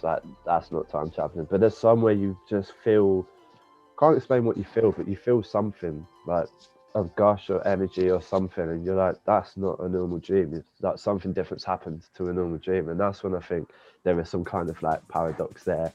But Mhm. yeah, it's not all dreams though. But there's definitely been some where I've questioned it. Like that's definitely more than a dream. It could have been. Yeah. Like, Yeah, I think that in all states, like there's accessibility to multiple planes of consciousness, like even in waking. You know what I mean? Like right now, I think that when you dream, yeah, you go to different planes, but well, who's to it doesn't say we're mean that not you. dreaming right now? You know, this could be a Well, that's what dream. I'm saying is that This I is think a they're pretty dreamy accessible at scenario. any waking or sleeping. I think that it's accessible. All of them are accessible all the time. It just is. Do you know how to get there? Do you know what I mean? That's my view on that. Yeah. I mean, say like if we have already figured out time travel, you know, and they're just kind of holding it back from people at the moment because it's just too much to kind of disclose. Like, what would be the first thing like you'd do if you could actually like time travel? Would you go like to the past or would you go to the future? Both. I'd like to see both. I would have loved to see like, would have gone back to the Egyptian times and seen them build the pyramids in real life and just try and communicate with them, because it'd be really interesting to see their way of thinking and their way of life. To actually have a conversation with them would be fucking life changing. Yeah. And I'd also like to go into the future to see if we do actually have any contact with aliens at any point, try and become homies with them, make tunes with them. Hell yeah. Imagine some alien dubstep, it'd be lit. What does it sound like? Then bring it back to the present, make it, and get really big.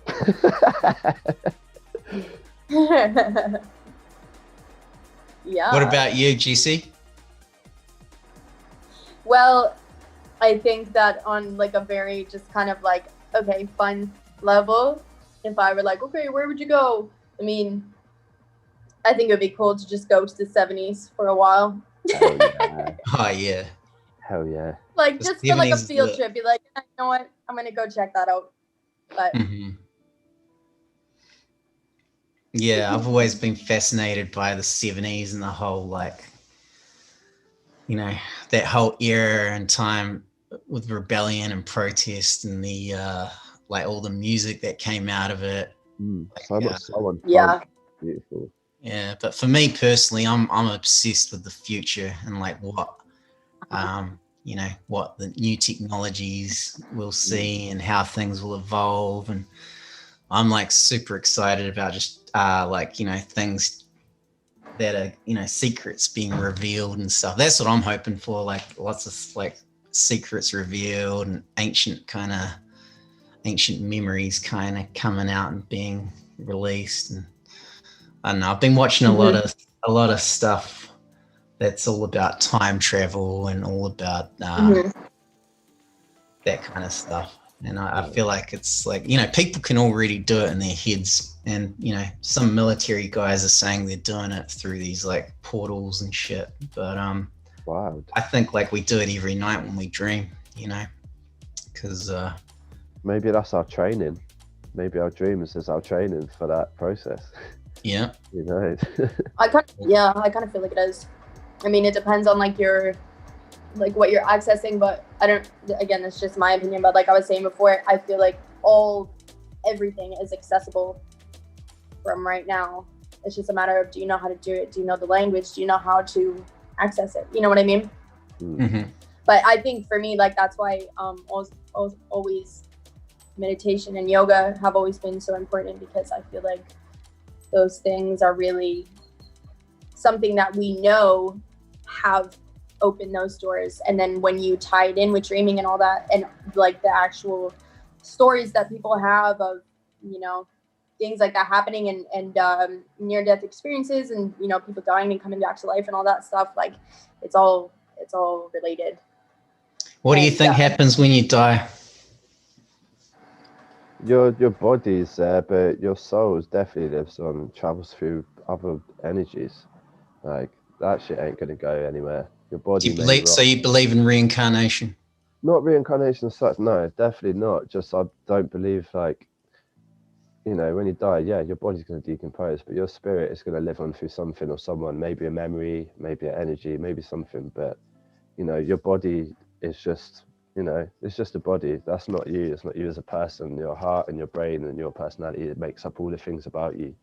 That can live on through other things, be it the legacy you leave behind, your music, your family, etc. So you're not going to just completely disappear and die. Something will live on, whether it's you, your energy, or whatever you leave behind. Something stays. Mm-hmm. Yeah, I think you definitely move on, go somewhere else. Yeah, it's interesting because I was watching a science thing about like just energy and how it can never really you can't really just get rid of it. You know, it's basically like it just gets transferred. And like even to the point of like when the universe finally dies in like trillions and trillions of years, like I was watching this time lapse the other night, and it was basically like showing like the earth like going through this like kind of time lapse of what they predict is going to happen. And they show like, you know, the sun even dies and becomes a white dwarf, and then, you know, trillions more years pass and that white dwarf becomes a black dwarf. And eventually, you know, everything just gets sucked into this black hole and it just becomes like complete like darkness. But out of that, there's like these little protons floating, like, you know, just energy can, like, no matter what happens, it's just always like millions of matter of energy. Yeah, even like a scientific kind of looking at it from a scientific perspective. So like, you know, it's interesting stuff. I think personally, I don't think you die. I don't think you go to heaven or hell either. You want to hear a great crazy story though. You know, like imagine like controlling a population by telling them, if you do these things and you're good, you go to this place called heaven, and there's gonna be kind of like blackmail. In some religions, they say there's gonna be virgins waiting for you. You know, and other religions say it's like pearly white gates and all this, and people are like, okay, I'll follow your rules. Dude, and fuck then, that. I want to go to hell and listen to black metal and eat barbecue. Bro, I'd way the party in hell is gonna be way more lit. I mean, let's be honest, all the cool people go to hell. If they're gonna say like, you do this, you go to hell, it's like, I'd rather be in hell with all the cool people, man. Dude, like, I would straight up be doing sambuca shots with Satan, playing drums with a death metal band. Fucking yes. Oh man. On that. I don't think we have to limit death metal and black metal to hell though. We can go anywhere, right? True, they could do that as well. And I just imagine Creed would be in heaven because they're really Christian, you know. I don't want to listen to Creed, so I'd rather go. I feel like a lot of people would say Creed would be hell. Yeah, true. Yeah. God's favorite band. I have nothing against Creed. When you are with me. Girl, we love a good 90s boys. Oh yeah. My sacrifice. God. Classic. Yes, we do. Yeah, I mean, that's it's like a touchy subject, subject, you know, and like we don't mean any disrespect to people that do believe in like God or some religious faith. I mean, everyone, like I said before, each to their own, and you know, I respect that. Just don't try and tell me what to do with my life, and we'll be cool, you know. Yeah, of course. Don't worry, we won't. Yeah. Well, we've been accused of being a Luciferian movement. Mate, that post was so fucking comical. That made my year. Yeah. So what did you guys think of that? Were you like, yeah, that's pretty accurate. Damn, they busted us. Or were you like, huh? Yeah, dude, I knew straight up when I signed to DDD, it's a cult, 100%. I mean, look, that day when I met you guys at that Freemasons Lodge and we all kind of, you know, shared that blood cup and lit that candle, that wasn't like anything cult-like, was it? Mate, fun secret, you had to move from the blue because people whistleblowed it as the Freemasons. I'm afraid of the messages after this one now. No, I'm kidding. I was going to go toilet quick. Yeah, no, it's definitely, I mean, you can see how one might say, okay, this seems a little bit dark, but like, people take it real far. Like, even like I wouldn't go into it, but I've definitely had a few messages of people just like, I'm just like, what are you like? What's your tip right now? Like, it's extremist. But at the end of the day, it's like, you know, everyone's entitled to their opinions and their beliefs, whatever vibe you're getting. But, you know, I guess it's like art too. Everyone takes it for what they will. Yeah. I think people look into the whole symbolism thing too much. I think like that whole occult like thing does exist. There's definitely like Luciferians out there that they consider themselves different to like Satanists. Or, I don't even know. Apparently they do. That's what someone was saying the other day on the squad page. It's the only reason I know that. But you know, there's like different like religions out there that do kind of sneak like symbolism and occultism into their branding and like all that shit. That's not us. I'm the guy that designed the DDD logo. I've seen people literally take the logo and hyper analyze it and say like, that's the eye of Satan. It's an 8-legged creature because of this and all this shit. And I'm like, dude, I'm literally the guy that like designed that logo, and it has nothing to do with any of that. It's because we like it was like deep, dark, and dangerous. It's a deep sea creature. It was perfect. You know what I mean? Like, and it had nothing to do with like the devil. Yeah. And they're like, but look, Dre, look, can't you see? I'm like, no, I can't. I can see one eye. Wowee. That doesn't mean shit. Oh, what about the triangle? Yeah, it's an upside down triangle. You know, the whole point of that would be like the flip of the like all that, like, you know, the Illuminati with the all-seeing eye on the banknotes and shit is like the opposite of that. It's like flipping it around. So it's just funny how people read it as like being like a like Lucifer. I've literally like had these like people like hitting me up like saying, why do you do this? Can't you see it's evil? Bruh, bruh, bruh, bruh. It's like, no, it's not. We're pushing love, man. Like we want people to have a good time and enjoy the music. We're just a bunch of artists that are making music that you perceive as dark. We call it dark because that's the mood. Darkness, people associate darkness with, they always think that's a negative thing. But like, you know, like you can't have light without dark, you know? And it's like dark doesn't mean evil. Dark doesn't mean sad. Dark doesn't mean bad. It means, for me, it kind of means, you know, like mysterious and interesting and like something that like, you know, the unknown, you know, that's what I think of when I think of that. So, it's just funny. Like people think, oh gosh, this music, it must be like pushing something on the kids, and even if you don't know you're doing it. It's like, no, we're just making bass music. And well, think about Marilyn Manson taking all the flack for everyone with that type of shit back in the day. It's like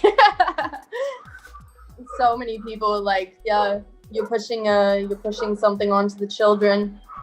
But exactly, I agree with that. I mean, look, I can see it like maybe at like some like huge organized like global event like the Olympics, like, you know, in the opening ceremony, like some guy can look at it and be like, see, there's some shit going down. Maybe there is. I'm not denying that. Like, fuck, I mean, but like with what we do in DDD, it's funny, like, because if only they knew like the people behind it and what we're really like, you know, everybody on the label, like as far as I know, is a good person. We don't sign anybody on the label that we think are, you know, evil or bad or like, you know, like just like everyone's like friends and like everybody's just down to earth, good people on the label. So it's hilarious seeing all that. I find it very amusing. For me, it's like, yes, we've made it. What I find funny is like, whenever people see like a large base community, they'll instantly think of it as like a cult or something else. That's no, we connect a lot of people. Mm-hmm. I mean, look, like there are definitely some genres like that. I feel like they're definitely like pushing an agenda.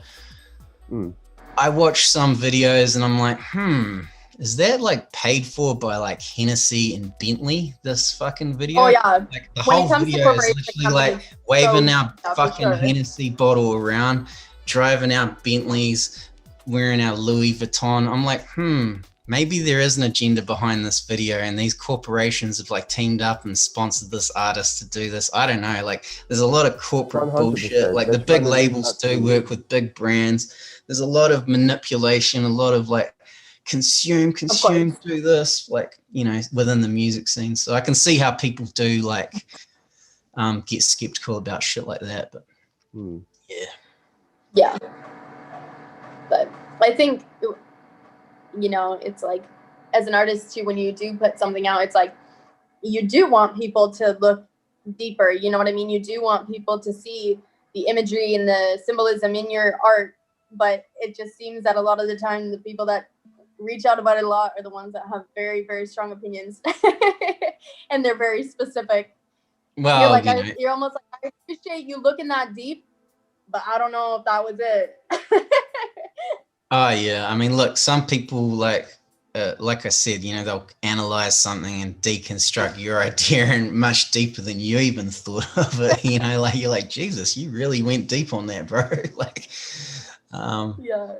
But at the end of the day, you know, I think with any kind of counterculture and any music that isn't really mainstream, it's always it's meant to shock some people, and if it didn't shock some people, you know, it might be a bit boring or watered down. You know, I like music that shocks people. I like music that makes people go, what the fuck did I just listen to? That's fucking crazy. What is this shit? Whether it be punk music or fucking hip hop, rap, or you know, electronic music, it's just dope. Like hearing anything shit that makes like you not that question same things, formulaic fucking poppy formula that's constantly like shoved down our throats on TV and everything. I love hearing fresh stuff, and for me, like the whole Deep, Dark and Dangerous like movement and label and what we're about is like based on that whole punk kind of. It's very like, DIY. you know, people, I'm sure people will be like, fuck off, Dre, your shit, that's not punk. But like, you know, it's not punk. But what I'm trying to say is I'd much rather kind of base my thing on that kind of way of thinking than like other more mainstream kind of approaches, you know? Yeah. I think it is. The ethic of DDD is very punk because it's very DIY and like even the genre itself, like dubstep, look at punk, like, it was very loud and abrasive and people weren't too sure of it, and that's kind of what the 140 or dubstep scene was as well. It was very loud and abrasive, people weren't sure of it, and it started little subgenres of communities, and it was very DIY, people done everything themselves, so in a way it's very parallel with punk but just on the electronic side. So yeah, even if it's not punk itself, the ethics are very much the same and the ethos of it, and that's what I love. Definitely, man. I've always seen it like as an underdog thing almost, you know, because it's like the people that are into it, they're not people that are chasing the dollar or the fame. They're like usually people that are just like into, you know, communities and like-minded people and, you know, being part of, you know, something, you know, that's greater than like, you know, it's just being part of something, you know, feeling like, you know, you're part of something, that you enjoy something, that you all have something in common, whether your backgrounds are different or you're from different countries. It's pretty cool, man. Like I love seeing like people that are DDD fans. Like there might be like someone in San Francisco who's now friends with a bunch of people in the UK, and you know, I'm sure you guys are friends with people all over the world because you put, I mean, even a fan, so like different communities together.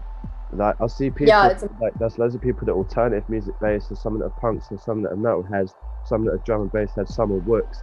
Doesn't matter. All the DDD fans, we all get along together. It doesn't matter what background if you laugh from. We all just gel together because we love the music and the whole thing we're doing.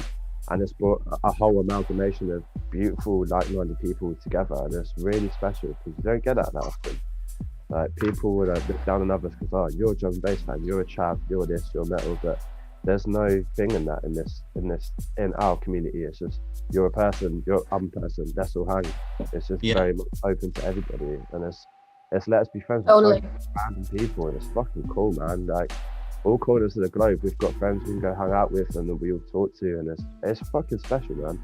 It's really special. Well, Yeah, I'm sure you guys can relate. It's like literally any of my friends, yourselves included, it's like I know everyone through music, you know, like even when I was in high school, it's like most of the people that I was hanging out with in high school, I knew them through music as well. Like it's just truly brings you together. That's how you know people. It's a universal language. Music is a universal language. Everyone speaks music. Yeah.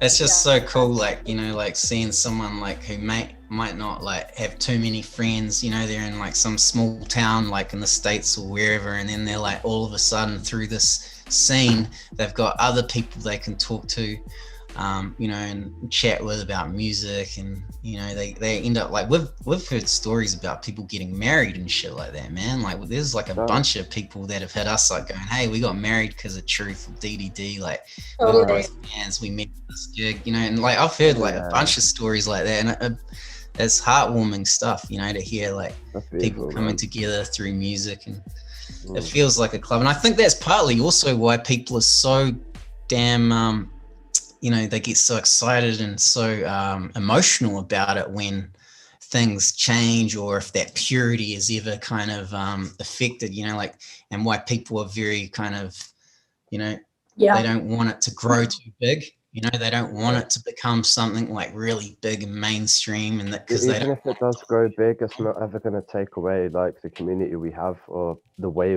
any of us act towards each other or the music itself. Like, even if dubstep itself goes massively big, none of our shit's going to change. We're still going to do what we're doing because we're doing our thing directly true from ourselves. Like, you know, if it goes fucking really popular, like it's in fucking billboards and shit, we're not going to do that. We're still going to do our path because that's what we've chosen. I don't think it's going to change too much. And some people do get scared of that, but nah. Yeah, people get scared because they don't want to lose something that they hold so close to their hearts, man. And like, you know, I used to kind of be like protective like that. Like years ago, I was like, you know, oh, I want it to be like underground. I don't anything with more than 500 people, blah, blah, blah. And, you know, like I can see where people are coming from, because you don't want it to get all like messed up. Like some like other genres, you know, became like just too kind of mainstream, diluted, and the whole like initial kind of concept was lost. So I don't think that's going to happen. Dubstep's kind of lasted long enough. Dubstep it's like a hybrid kind of genre anyway, that like kind of evolves as like things progress, you know. Like I remember like it's gone through this whole like trappy hybrid trap stage, man. Like it was funny because like all these UK artists started making the stuff that sounded like real trappy and kind of like you know, I'm sure some people get upset if I say that, but like, you know, like even like guys like Komodo and stuff, like lots of hats, and like it sounded like something like from I'd expect personally from an American artist or whatever. And then you got kids that are like 21, 22 years old out here in the States and like in the middle of America making stuff that sounds like it was made in London or Bristol in 2006, like foundation sounding stuff. So like it's truly like it's all over the place, the sound, and that's what's so cool about it, you know. It's a hybrid evolving thing. You know, like you were talking about Notlo before, and guys like Cody, Angelic Root, he's like, they're both so young, they're like barely old enough to go to the club out here in the States, and they're making stuff that like feels like stuff that I heard like 10, 12 years ago, you know. And I love that.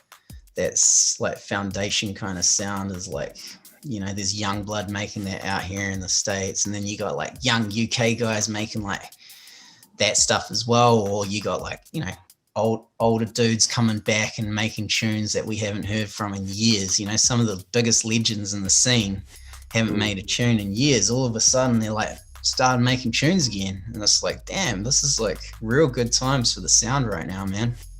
Well, I think also just for like like you were saying before, and I completely agree, it's very much like a do-it-yourself kind of like punk mentality. And I think that because of where we are as a society, I think that a lot of people are also realizing their own power with that sort of thing, and not being like feeling so I don't know, limited in terms of music and everything. So I feel like that's why there's also an insurgence of people coming back and realizing like, oh yeah, I can make whatever the fuck I want. Like this is always gonna be our vibe. Like it's never gonna go anywhere.